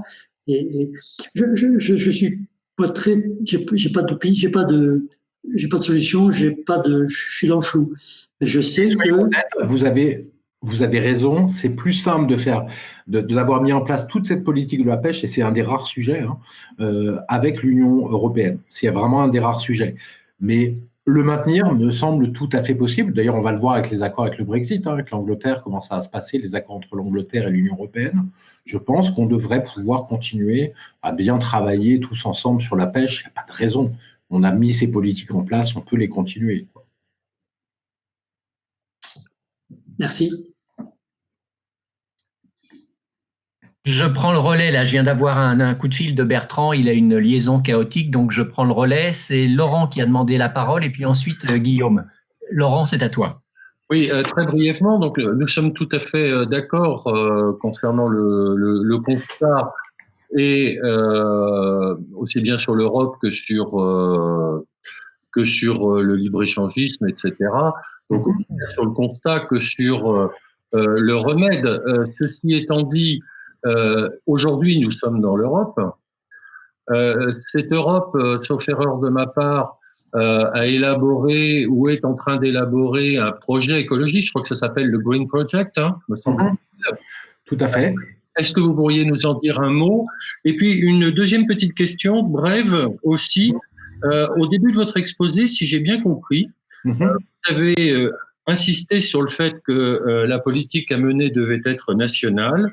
Et j'ai cru comprendre que vous avez dit qu'elle se diffuserait ensuite, qu'elle pourrait se diffuser par capillarité. Est-ce que vous pouvez préciser ce que vous avez voulu dire, s'il vous plaît?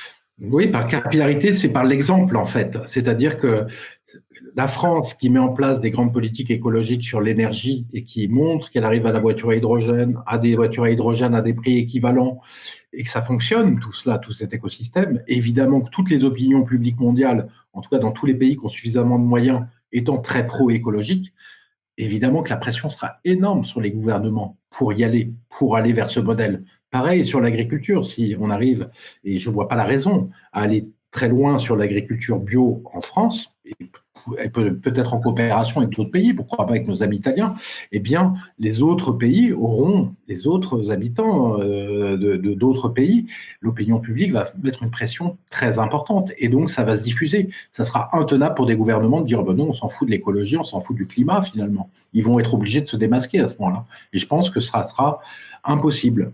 Sur le Green Project, tout le problème, c'est qu'il manque des moyens. Il manque des moyens parce qu'il faut mettre des moyens absolument considérables.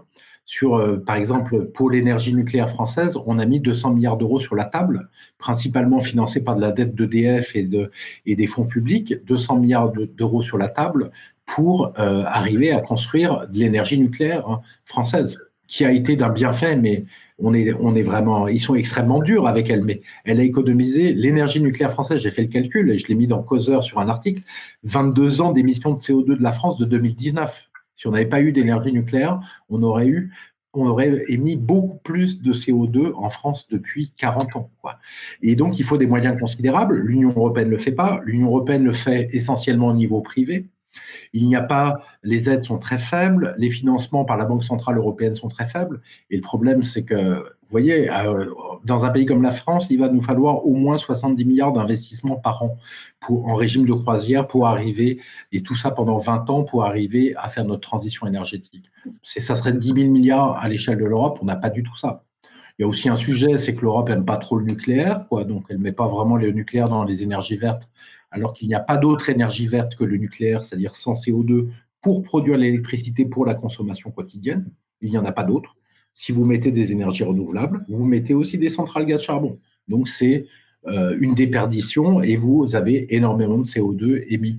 Donc ce plan n'ira pas très loin. Il y a un peu d'argent pour l'hydrogène, mais pas assez. En plus, les marchés publics avec l'Union européenne vont être ouverts à tous les pays du monde. Donc on va faire des choses sur l'hydrogène, mais peut-être que les marchés publics seront remportés par des Chinois ou d'autres gens qui ne mettent pas d'argent sur la table. Et en fait, ça ne sera pas nos industriels et nos habitants qui seront récompensés pour les efforts faits, pour l'argent mis sur la table. Donc, je pense que le projet européen, ça fera avancer les choses, mais ça les fera avancer 10 fois moins vite que si on a une planification énergétique française qui est mise en place. Alors, juste une petite réaction concernant le nucléaire. Vous parlez du nucléaire uniquement par rapport à la question des émissions de CO2, mais vous savez très bien que le problème du nucléaire et ce qui motive une partie des oppositions, ce n'est pas que ça. C'est aussi la question de la sécurité des centrales. Il y a eu récemment, il y a quelques mois, un reportage assez éloquent sur Arte concernant la sécurité des constructions des centrales et notamment liées à l'endroit où elles avaient été construites, à la question du retraitement. Donc le nucléaire, on ne peut pas le résumer à la question du CO2 et de la production. Mais si vous n'avez pas de nucléaire, vous avez beaucoup plus de CO2. La France est le pays qui émet moins que le terrien moyen grâce au nucléaire. Certes, il y a un risque ultime. Alors, je suis allé visiter des centrales nucléaires, j'ai étudié le sujet. Il y a beaucoup plus de niveaux de sécurité en France que dans les autres pays. Il y a 5 niveaux de sécurité pour que les centrales soient toujours refroidies. On a même enterré, après Fukushima, dans des silos, à l'abri des tempêtes, des cataclysmes, etc., des nouvelles pompes pour pouvoir faire tourner et refroidir. Il y a même une force d'action rapide avec l'armée française qui a envoyé sur un site nucléaire de façon extrêmement rapide et qui a les pompes, les matériels pour amener les pompes, etc., qui est amené de façon extrêmement rapide aux centrales. Donc le risque des centrales nucléaires françaises est beaucoup plus faible qu'ailleurs. C'est pour ça qu'il n'y a pas eu d'accident, alors qu'il y en a eu aux États-Unis, un accident qui a failli être grave, mais qui n'est pas allé très loin, Three Mile Island, il y en a eu au Japon, et il y en a eu en Russie. Mais le niveau n'est pas du tout le même. Par contre, ce qui crée un petit risque sur le nucléaire, c'est justement les gens qui détestent le nucléaire, c'est-à-dire les écologistes et l'Europe. Pourquoi ? Parce que l'Europe, en fait, fait vendre à EDF à 4 centimes d'euros l'énergie nucléaire à tous les distributeurs alternatifs. Donc, Or, 4 centimes d'euros, le prix de production d'EDF, c'est 6 centimes. Il est obligé de vendre 30% moins cher que son prix de revient, l'énergie nucléaire. Donc, ça le fragilise et ça fait en sorte qu'il a moins de moyens, évidemment, et que ce n'est pas une bonne chose pour une entreprise aussi importante qui détient la sécurité du nucléaire. L'autre chose, c'est qu'on a mis en place beaucoup de sous-traitance pour faire des économies de coûts, justement, par rapport à ce problème et à d'autres sujets, et le fait que EDF ait été mis en bourse. Et donc, il y a beaucoup de sous-traitance. Et les sous-traitants, évidemment, moi j'ai vu beaucoup de reportages dessus, ils disent, le sous-traitant, il va dire, bon, ce tuyau, il sait que le EDF n'a pas envie qu'il le change parce que ça coûte cher. Il va dire, ce tuyau est rayé, ce qui est le cas, et il ne faut pas le changer, alors que les agents d'EDF auraient changé ce tuyau. Il y a une culture de sécurité, évidemment, dans le public, et en plus, qui est beaucoup plus élevée que dans le privé, forcément, et en tout cas, c'est le cas chez EDF, et encore plus élevé que chez un sous-traitant. Donc, c'est l'Union européenne et les écologistes qui amenuisent un peu la sécurité du nucléaire. Il y a une chose très importante sur le nucléaire, j'en ai pas parlé, je n'avais pas eu le temps. Il me semble fondamental de passer à l'énergie thorium pour le renouvellement de centrales. Et il faut se dépêcher. La Chine est en train de construire un prototype au thorium. Pourquoi ? Parce que le thorium est une matière fertile et non fissile. C'est-à-dire qu'en fait, un réacteur nucléaire au thorium ne peut pas s'emballer On ne peut pas avoir des accidents comme Fukushima, comme Three Mile Island ou comme l'accident de Tchernobyl. Et les accidents graves sont impossibles parce qu'en fait, si par exemple vous n'avez plus d'électricité, la centrale au thorium va s'arrêter automatiquement et il n'y aura pas d'emballement, il n'y a plus besoin de la refroidir. Ça, c'est fondamental. Deuxième avantage du thorium, en fait, c'est le fait que le thorium détruit les actinides, c'est-à-dire les déchets nucléaires dangereux de long terme, qui sont peu nombreux. Hein. Ça fait quelques mètres cubes à stocker. C'est pas des choses fondamentalement importantes. Mais c'est ceux-là qui sont embêtants, notamment le plutonium. Et donc, les centrales au thorium peuvent vous mettez un peu de plutonium dedans, ça va activer le thorium, vous pouvez en mettre au fur et à mesure, et ça va détruire en fait ce plutonium et le changer. Donc il y a une production de déchets qui est extrêmement faible, et même ils mangent les déchets des anciennes centrales. Il y a en Suisse des entreprises, parce que les Suisses sont dans l'état stratège beaucoup plus intelligents que nous en ce moment, qui essayent de développer des mini-réacteurs pour manger les déchets nucléaires. Alors c'est vrai que les déchets nucléaires, c'est embêtant. Toutes les énergies ont des problèmes. Hein. Les éoliennes, il y a des mâts qui sont embêtants pour le paysage. Le solaire, ça prend de la place sur le sol. Le pétrole, ça pollue et ça émet du CO2. Tout ont des défauts. Je suis d'accord avec vous. Il faut choisir les moindres défauts et le nucléaire me semble avoir le moins de défauts. Et il est fondamental de passer au thorium. Là, je pense qu'on aura, à ce moment-là, l'opinion française aura très peu de problèmes avec le thorium qui n'a pas de risque d'accident majeur. Guillaume, tu as demandé la parole. En effet. Donc, vous parliez d'Airbus tout à l'heure, en parlant au passage suite à la question de François sur la pêche. Vous l'avez pris en exemple. Justement, quid des avions qui sont devenus le stéréotype de la mobilité, effectivement de la mondialisation indirectement, il est l'exemple type mais qui représente des millions d'emplois et une économie, une part de l'économie relativement importante, surtout dans les pays développés, plus que dans les pays en voie de développement. Quid justement de tout ça? Qu'est-ce qu'on en fait? Les avions, une grosse partie, ne sont soit assez mal recyclables. Alors, effectivement, il y a peut-être une solution justement sur cette partie, c'est-à-dire transformer l'économie qui actuellement fabrique les avions en économie qui les détruit, qui les recycle. Mais justement, quoi faire de ces... J'avais vu un chiffre, ça représente 8% toute l'aviation, donc la vente de billets, tout ça, représente jusqu'à 8% aux États-Unis, par exemple, des services, hors numérique, un cas particulier. Justement, quid de tout ça? Et ma deuxième question, c'est justement le numérique, en fait. Effectivement, Biwix parle en gros, des low-tech, mais on tend quand même de plus en plus, il y a l'exemple ce soir, c'est-à-dire que on a tous besoin d'un PC pour vous suivre. Justement, quelle est l'évolution probable, selon vous, de l'économie numérique et de tout ce qu'elle engendre d'un point de vue purement écologique? Super. Alors, sur l'aviation, on a une possibilité, je ne botte pas en touche, mais on a une possibilité de passer à l'avion hydrogène. Ça, c'est ce que dit le GIFAS et tous les avianors sont assez confiants là-dessus. Cependant, on ne peut pas, effectivement, les avions consomment énormément d'énergie, que ce soit d'énergie propre ou de l'énergie très sale comme le kérosène, c'est un sujet. En France, on n'a pas ce problème, effectivement, et on devrait l'avoir beaucoup moins. On l'avait encore moins quand la SNCF avait des prix de billets de train et avec des TGV nombreux qui desservent des grandes destinations en France. Donc, on peut gérer en mettant un avantage sur le train plutôt que sur l'avion. Sur l'international, c'est le problème de la mondialisation, effectivement, qui fait les voyages, que ce soit les voyages des hommes d'affaires sont extrêmement nombreux, sont très importants pour la mondialisation. Après, les États-Unis ont un autre problème à traiter, mais franchement, je n'ai pas la main là-dessus. Puis c'est le pays de la liberté, donc je ne sais pas comment ils vont gérer ça. Mais peut-être qu'il faudra, à un moment donné, effectivement, limiter le transport en avion. Je ne pense pas que le moment est forcément venu, là, en France, sur les sujets. Les limiter par des rationnements, comme le proposent les écologistes de ELV, certains de ELV, par des rationnements, des tickets de rationnement, je ne sais pas. Mais là, c'est vrai qu'on rentre dans les problèmes complexes quand on va devoir se dire comment on fait pour limiter en nombre ce genre de choses. On n'en a pas besoin, mais on aura besoin à un moment donné. Donc, est-ce qu'il faut interdire ou est-ce qu'on transformera notre mode de vie? La moindre mondialisation entraînera moins de transport en avion. Franchement, je n'ai pas la solution, je n'ai pas d'idée.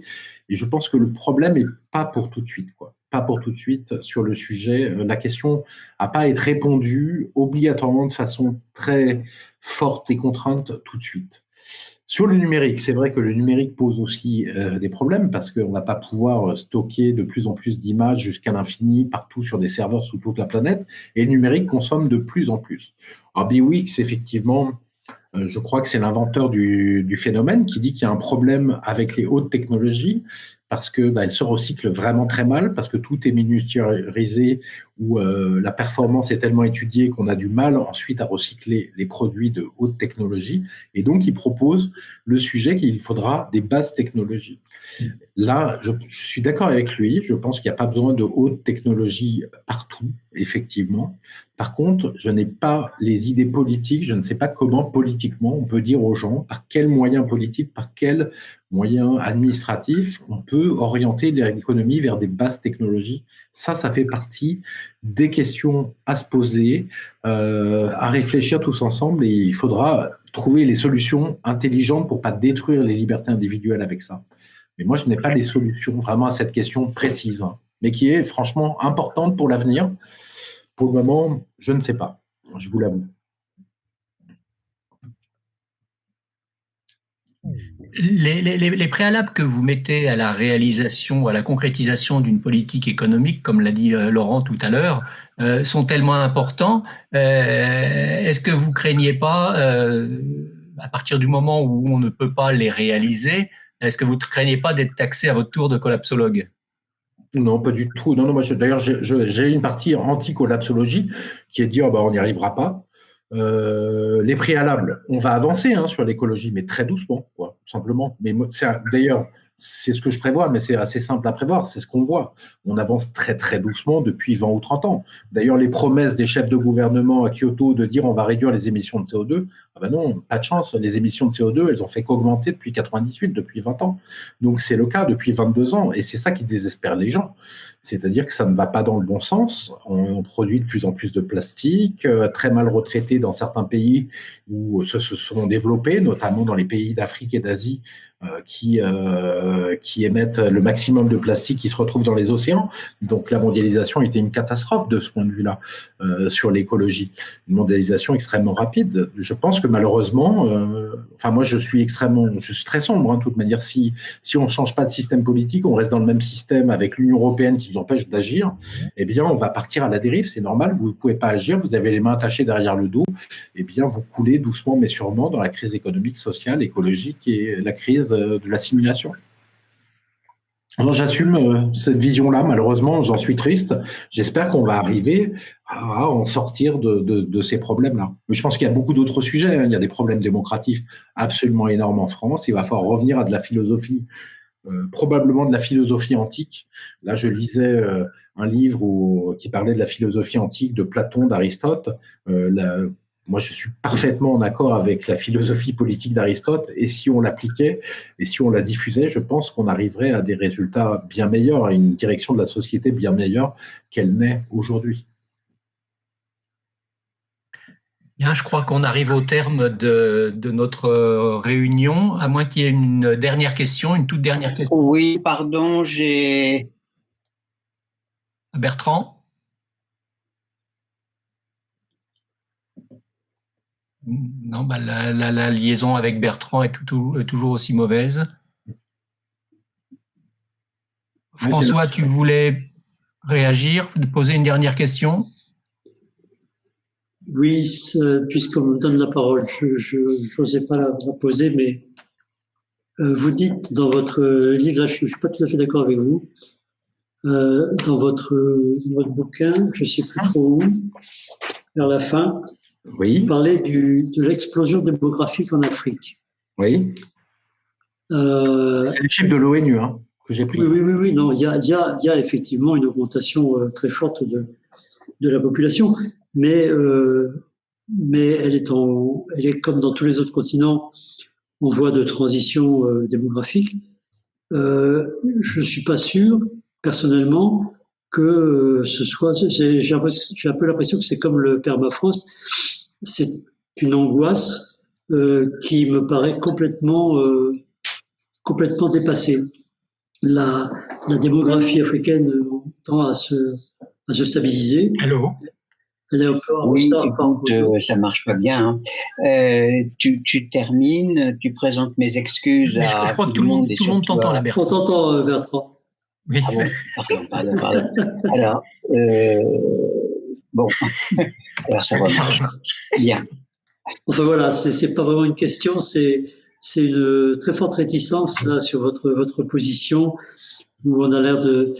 J'ai toujours un peu un sentiment de néocolonialisme inutile. C'est-à-dire qu'on va dire aux Africains qu'il faut qu'ils se prennent par la main pour réduire leur démographie, alors qu'en fait, je ne pense pas que ce soit vraiment utile. Alors, moi, je n'appelle pas ça du néocolonialisme, de dire qu'ils doivent prendre leurs responsabilités, se prendre en main eux-mêmes. C'est au contraire l'éloge de l'autonomie que l'Afrique a toute son autonomie et doit prendre ses décisions. Par contre, c'est vrai qu'il y a un fait, la transition, effectivement, ils feront un peu moins d'enfants qu'avant, mais le fait que l'Afrique passe de 1,3 milliard d'habitants, selon l'ONU, on va passer à 2,5 milliards d'habitants en 2050 et 4,3 milliards d'habitants en 2100. C'est-à-dire qu'on aura un triplement, voire un quadruplement de la population africaine. Je pense que c'est un vrai sujet pour les Africains et pour tout le continent. Parce que pourront-ils se nourrir correctement? Je veux dire, par eux-mêmes, ce qui est toujours la meilleure chose que de dépendre de l'aide extérieure. Pourront-ils se nourrir? Vont-ils devoir défricher toutes les dernières forêts d'Afrique pour cela et détruire un patrimoine naturel? Enfin, moi, je pense que voilà, c'est des questions qui se posent et je disais qu'il y a un seul problème démographique et je l'assume complètement. Tous les continents du monde sont en stabilité maintenant de population. Il n'y a pas de croissance de population dans tous les continents du monde. Il se trouve que la réalité, les faits sont qu'il y a une croissance très rapide en Afrique, où elle va tripler ou quadrupler dans les 70 ans à venir, et donc c'est un sujet. Et le sujet de la démographie est un sujet africain, ce n'est pas notre sujet, et c'est ce que je dis, c'est là où je ne suis pas du tout le colonialiste, c'est leur sujet. Par contre, il est évident, je pense que ça sera compliqué d'accueillir 1 milliard d'Africains sur le sol européen, probablement, vu les chiffres gigantesques de la démographie, et donc que je pense qu'il faut leur dire que c'est à eux de se prendre en main et d'assumer leurs responsabilités. S'ils veulent être dans un continent surpeuplé, c'est leur choix. S'ils veulent réduire le rythme d'augmentation en ayant des méthodes proactives, c'est leur choix aussi. Je leur laisse complètement le choix. Je ne permettrai pas du tout la moindre ingérence. Mais je pense qu'il faudrait quand même le signaler, alors qu'aujourd'hui, on leur signale qu'ils peuvent continuer à augmenter en population et que tout le monde continuera à les accueillir. C'est un peu le message inverse qui est délivré. Et c'est peut-être celui-là, le message néocolonial, qui suppose que les Africains sont des enfants. Moi, je suppose que je sais que ce sont des adultes et qu'ils prennent leur destin en main.